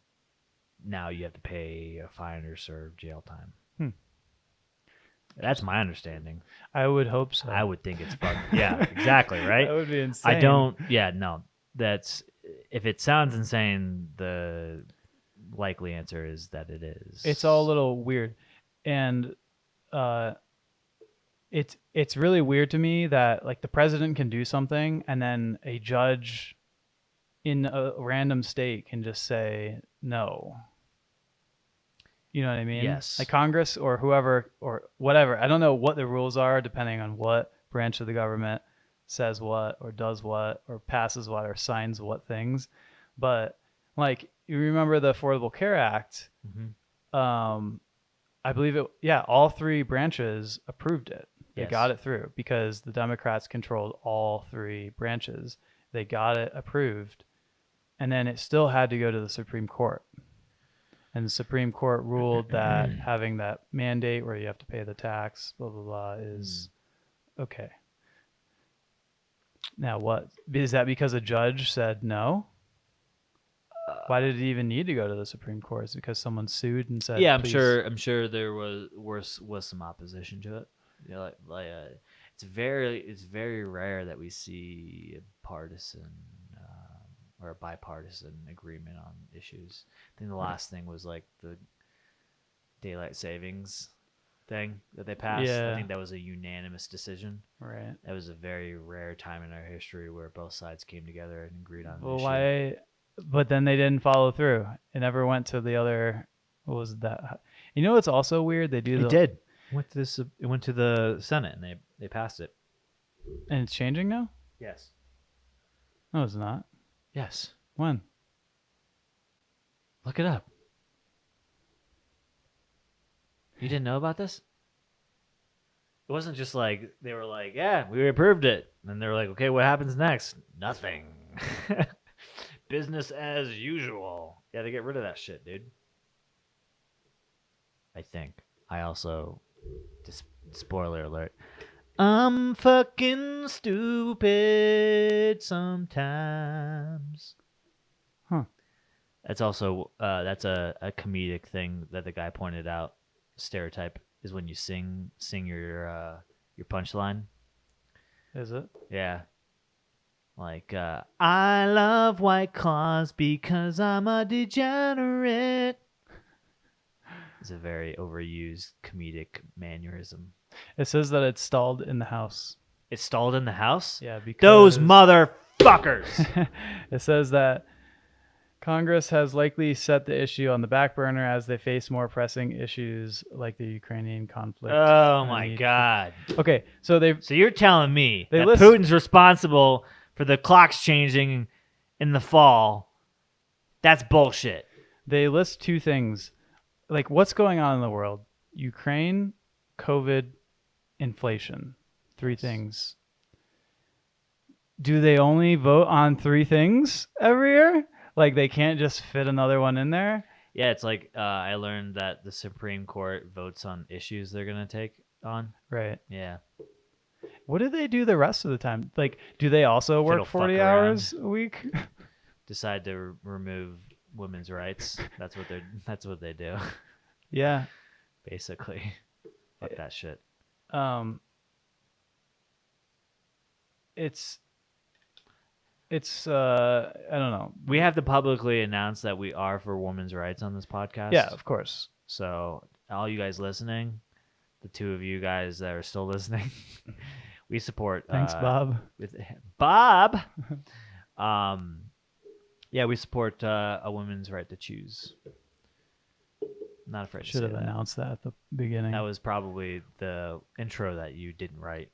Oh shit. Yeah, that 30 seconds that you have at the beginning of every episode is your chance to make a political statement. I Miles. said that our podcast was for a cause even, and just didn't even think about You that. forgot about it. All right, the proceeds of this podcast will go towards supporting women who need their rights done in other states. Yes. But I didn't want to make a joke about it. That's why I didn't. That's true. That's why I true. didn't Good say point. that. Good point. It's all most of what we say in this podcast is tongue in cheek, and some of it's not. So I respect that. Thank you for acknowledging it. But I did have a point. Yeah. What was the point? And I'm trying to remember what it was. It was a super good point. I have a lot of good ideas. Well, the Supreme Court votes on what they want to, what issues they need to debate on. That's right. Yeah. So off of that, what was your point? No, it was long before that. Oh, really? I was stalling. Oh, daylight savings. It stalled in the House. Before that. Yes. Okay. We were talking about stuff. I don't remember. We were talking about that student loan thing. Yeah, the but student loan thing. I don't think it was about that. Somebody's shouting at us right now, going, "You fucking idiots!" Yeah. Like, didn't you script this? It's Disney's acquisition of Marvel. That's the point you're trying to make. Oh yeah, Roundhouse. And so what that means is that they have a monopoly Yes. on good television. Monopolies are not good. You know And- Heinz Ketchup, the company, or Heinz, is the company that makes like the Heinz Ketchup, Yeah. obviously, right? They Yeah, make okay. mustard and relish and all the Okay. other condiments, right? Yeah. You know who is their largest purchaser? In fact, so large that it equates to 75% of their total sold goods. Is it Heinz? No. Is it the other ketchup and mustard brands? No. One more. Hold on. One Hold more. on. Okay. Give me a hint. Just give me a hint. No, because like you would immediately get it. I would immediately get it. Yes. Is it McDonald's? No. It is okay, you'll get it this, but it's a company headquartered in Walmart? Arkansas. Yes. Is Walmart. Walmart equates for 75% of Heinz purchasing. And that's a bad thing, right? Because now Walmart can be like, we want to sell your ketchup at $2.50 instead of $2.99, and they have little room to do that. You need to diversify who you're selling to, so you can have companies surrounding you. Who is Heinz owned by though? Richard Heinz. Richard Heinz. It's probably owned by another company. I doubt that it's No, a it's company not. that just makes ketchup and mustard. It totally and so is. it's probably just a No, really it is. It is. It's probably a really small portion of their profit. 75% of their revenue comes from Walmart. Right, but imagine if ketchup, like It's not of, just ketchup. of Heinz. It's like Heinz. They Of also the make company. Heinz baked beans and other Heinz canned baked products. beans. Did you just make that up? They don't make baked beans. I have been to Pittsburgh, the headquarters of Heinz Corporation, Miles. I know a little bit about them. Okay? Did you know that they make purple mustard? They used to. The blue and purple and the green. Until the FDA Was that Heinz? banned it. The FDA banned it? I don't Like know. they banned Jewel? Do you Why know? has the FDA got to ruin everything? Do you know the best thing happened to me this week? What? That's ever happened to me. Do tell. I got a jar of. You know what I'm gonna say? No. Peanut butter. Oh my God. I went to Target They finally had some? and I look and at first I'm just depressed. I'm like, damn, they're out of the peanut butter still. It's been like a month Yeah. that I haven't gotten regular, You my can't regular get that jar. Ebola wash out of it, you know? And I go and look, and underneath in the back, I forget which brand it is. It's not Jif. Skippy.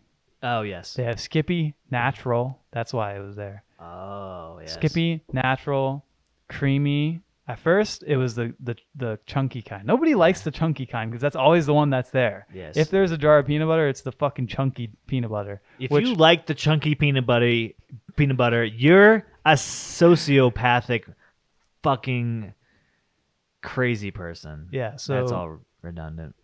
But I think we're gonna put you on a watch list, basically. yeah. But I get over there and I'm thinking, damn, it's just chunky. And then I What a statement. of I itself. I reached down. Meanwhile, there's this other lady like under there trying to get some, and I'm Yeah. like, I gotta get it first, Yes. right? Because she probably sees the good stuff. So I reached Oh, down. man. You I push her out of the way or what happened? Almost. Yeah. It was almost like when you see in the movies the two ladies fighting over the turkey in the Yes. grocery store. Yeah. It was almost that over the peanut butter, but they had a couple more extra jars. So I grab it, and I'm pretty happy this week. You got peanut butter now. Congratulations. I've had peanut butter this entire time. Only because I don't eat it very often. You know what I did though, like a crazy person, is I like the Smucker's Uncrustables. So I'll buy the Uncrustable. I'll put it in the toaster straight out of the freezer because you got to keep them frozen. And You do? yeah, you do. You can't put them in the fridge? You can, but you have to eat them after a certain. They like are perishable. It's not enough preservatives. That's good. Yeah, shout out to my boys. Surprising. Honestly, best thing that ever happened to me was to rediscover Uncrustables. Getting a Costco membership You can buy them other places, Miles. Okay? and letting my Costco membership expire. That's fine. I bought it for you. It's this Can you buy it? net neutral for you. Can you buy it again? I know what I'm getting you for Christmas. Last time I went, the lady was trying to sell me on the executive membership. Yes. And then she was really rude about it after. Not going to talk about it anymore. But that's not why I'm not renewing it. It's because I haven't shopped there since then. That's fair.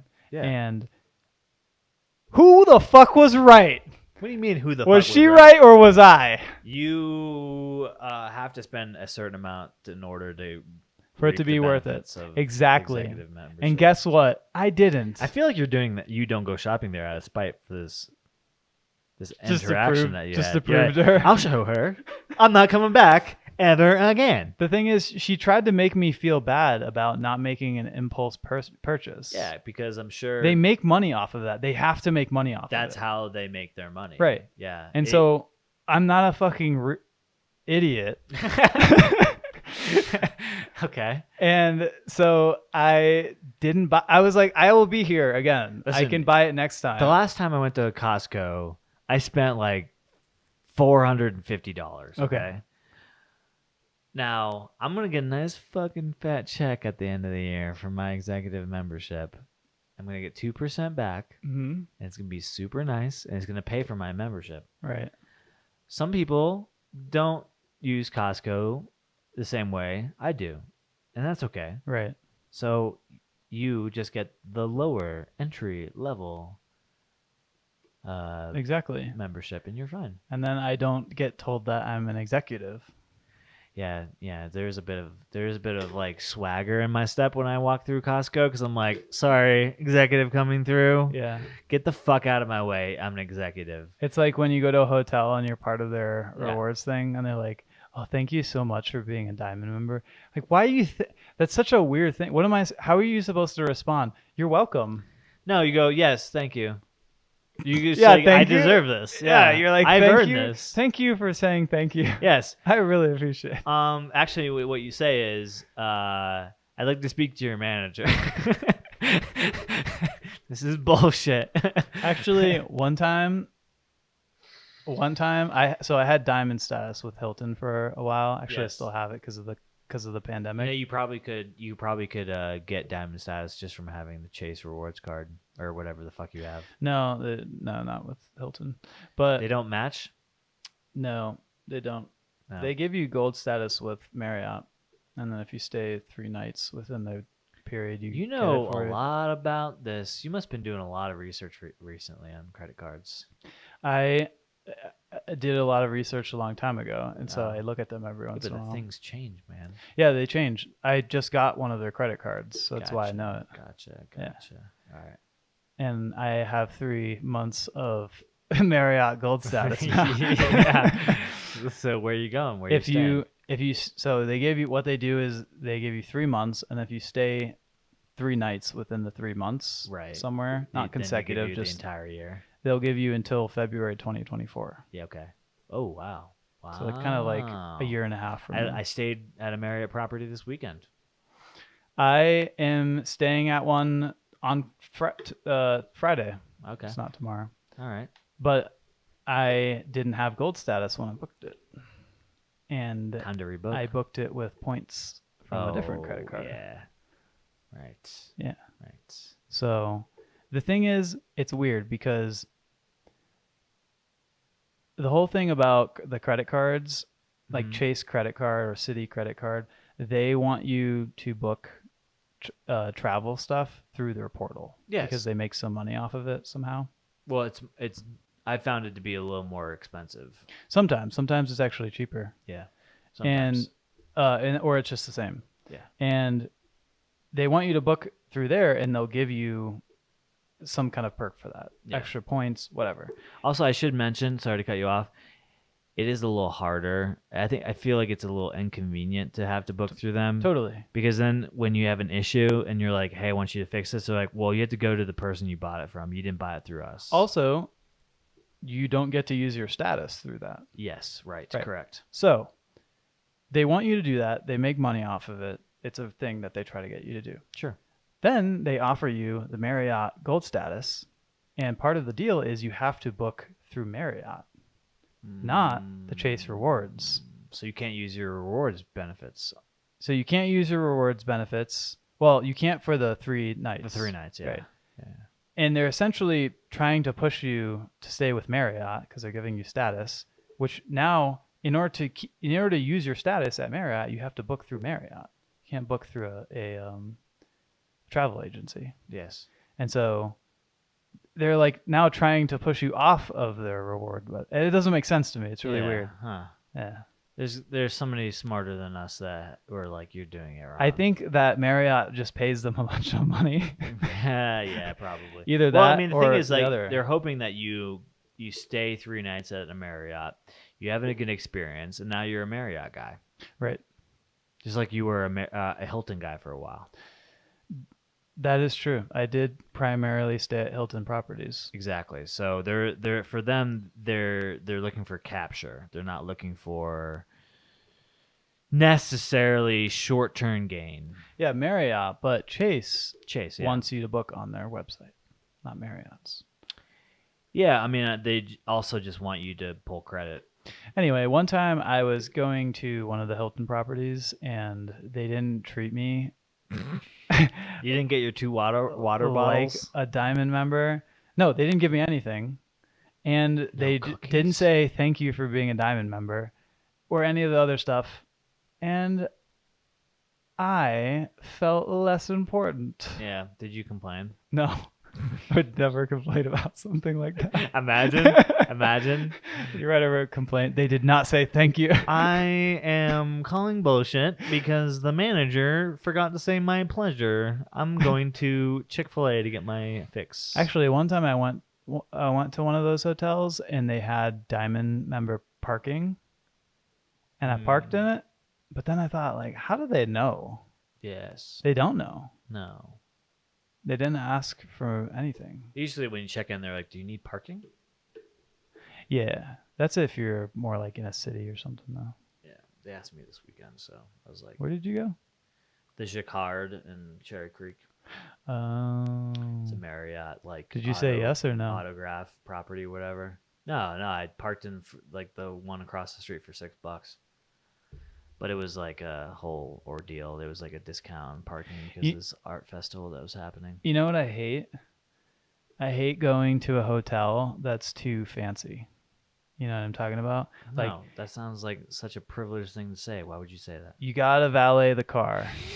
They come out with the fucking. They're like, how many bags do you have? And you're like, 2. And they come out with the bag carrier thing.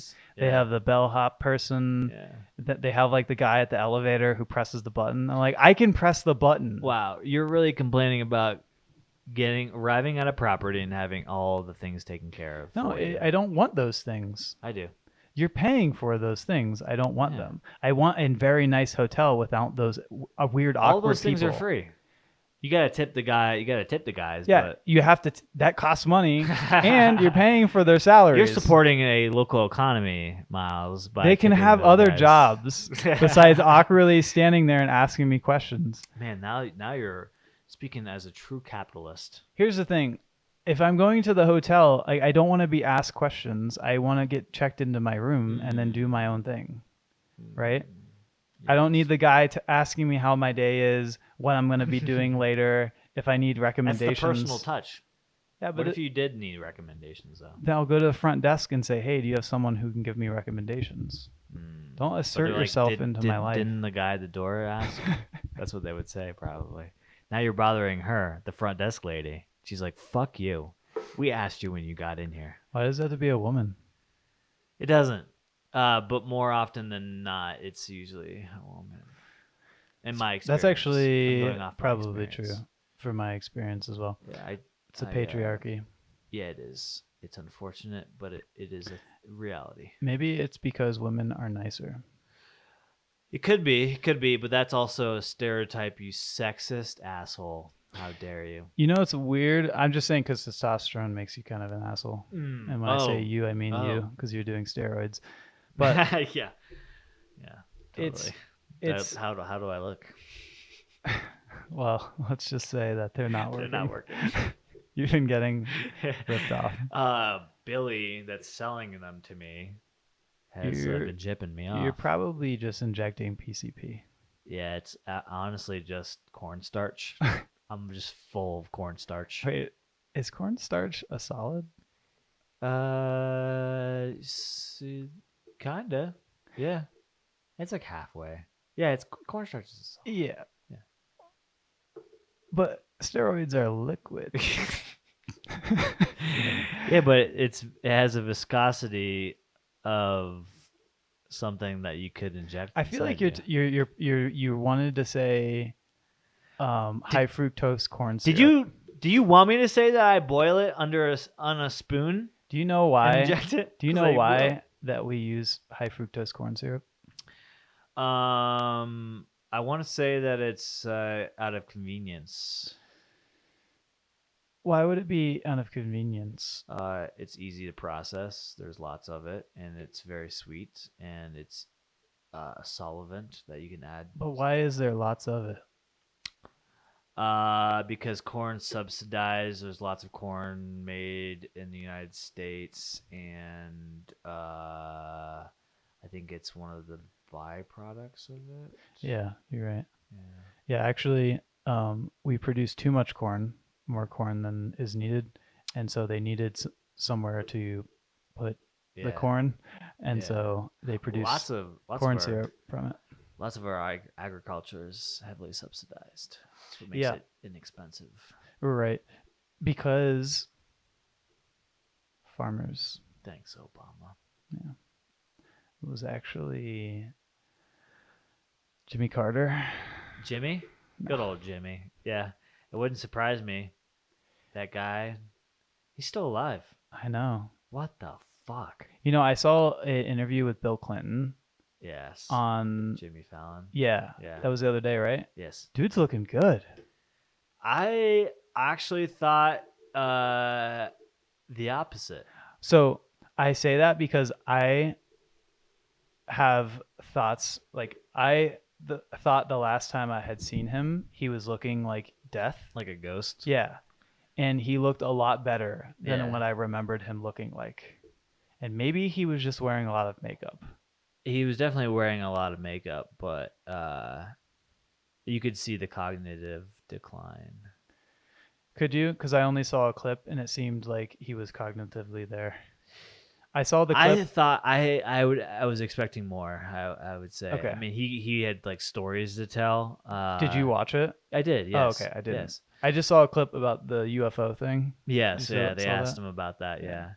Yeah. Yeah. Spoiler. He said that aliens are real. Yeah. Go watch it. Jimmy Fallon on weeknights. No, I thought I expected him. I don't know how old he is. How old is Bill? Bilford F. Clinton. How old do you think he is? I want to say he's 75 years old. Really? Yeah. Why do you think that? Because I saw him on Jimmy Fallon and I was like, that looks like a 75-year-old. No, you didn't. I definitely did see him on He's Jimmy Fallon. 75. Is he? Yeah. Oh, okay.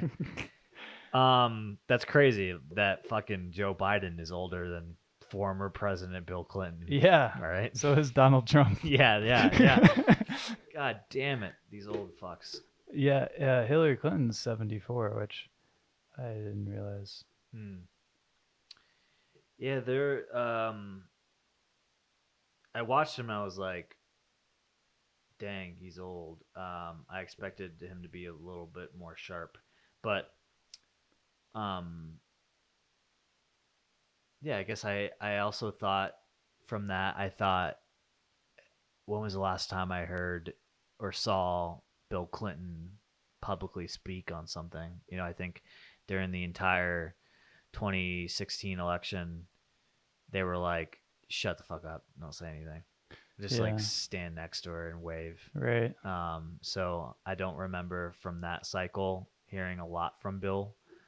And I also was too young, admittedly, during his presidency to really remember a whole lot of it. Um, Yeah. so Everyone always made the joke that him and Hillary are just together for yeah, the president because she was running for president, right? right. But they're still together. Why? Yeah, at this point, it's like, what They must else, actually like each other. What else is there? I mean, like you're 75 years old. You think you're gonna just pivot at this point? If they don't like each other, then they don't need to be together. He doesn't. He gets blown from somebody. You know, he has a guy or a girl that takes care of him. You know. That's very offensive. And I'm thinking of Monica right now. Yes, Monica famously blew him in the Oval Office. It's no secret, Miles. It wasn't her choice. Wasn't her choice. Women have a choice, Miles. Do they? Here's the thing. Yeah, in that situation, he had incredible power over her. One could surmise that she didn't have much of a choice, right? Yeah, I wasn't there. Political suicide. Yeah, he was interesting. I want to hear. I want to see like him do a podcast and hear more about what he has to say. He should be on ours. Bill, if you're listening, there's an open seat across the table just for you. We will get you the goods. Yeah, whatever you like. I will suck you off under the table if you want. We know some people. Yeah, just kidding. I won't, but it is a safe space. You can talk, UFOs. You can tell us who killed JFK. You can tell us if you really had an affair or not. Yeah, you don't have to to lie. Hear the truth. Here's your chance to really set the record straight, Bill. Bill Nye the Science. What if we had Bill Clinton and Bill Nye? The Bills. That's all you need. I think we would just end the podcast after that. We'd be like, we're done. We came, we conquered. That would be good. We came. Bill came. We conquered. Sorry, I just had to. I had to. This is over. I had to. Should we finish up? We're like 2.5 hours in. God damn, that shit flies. All right. It's good talking about Jewel and Bill Clinton. You're welcome. Now you know. Go out there and fight for your right to buy jewels, everybody. One word of advice, if I had to give some advice, is that you should get out there and do your thing and vote. Yeah. Do that. And until next time, everybody, be sweet, stay sweet, pray and obey. Did you say masturbate? No, I didn't. Oh, okay. Yeah. Actually, stay sweet, pray and obey. It's a good documentary. You should watch it. Okay. I'll leave it at that. Go watch it. Go watch it, folks. Thanks, and until next time, adios. Bye.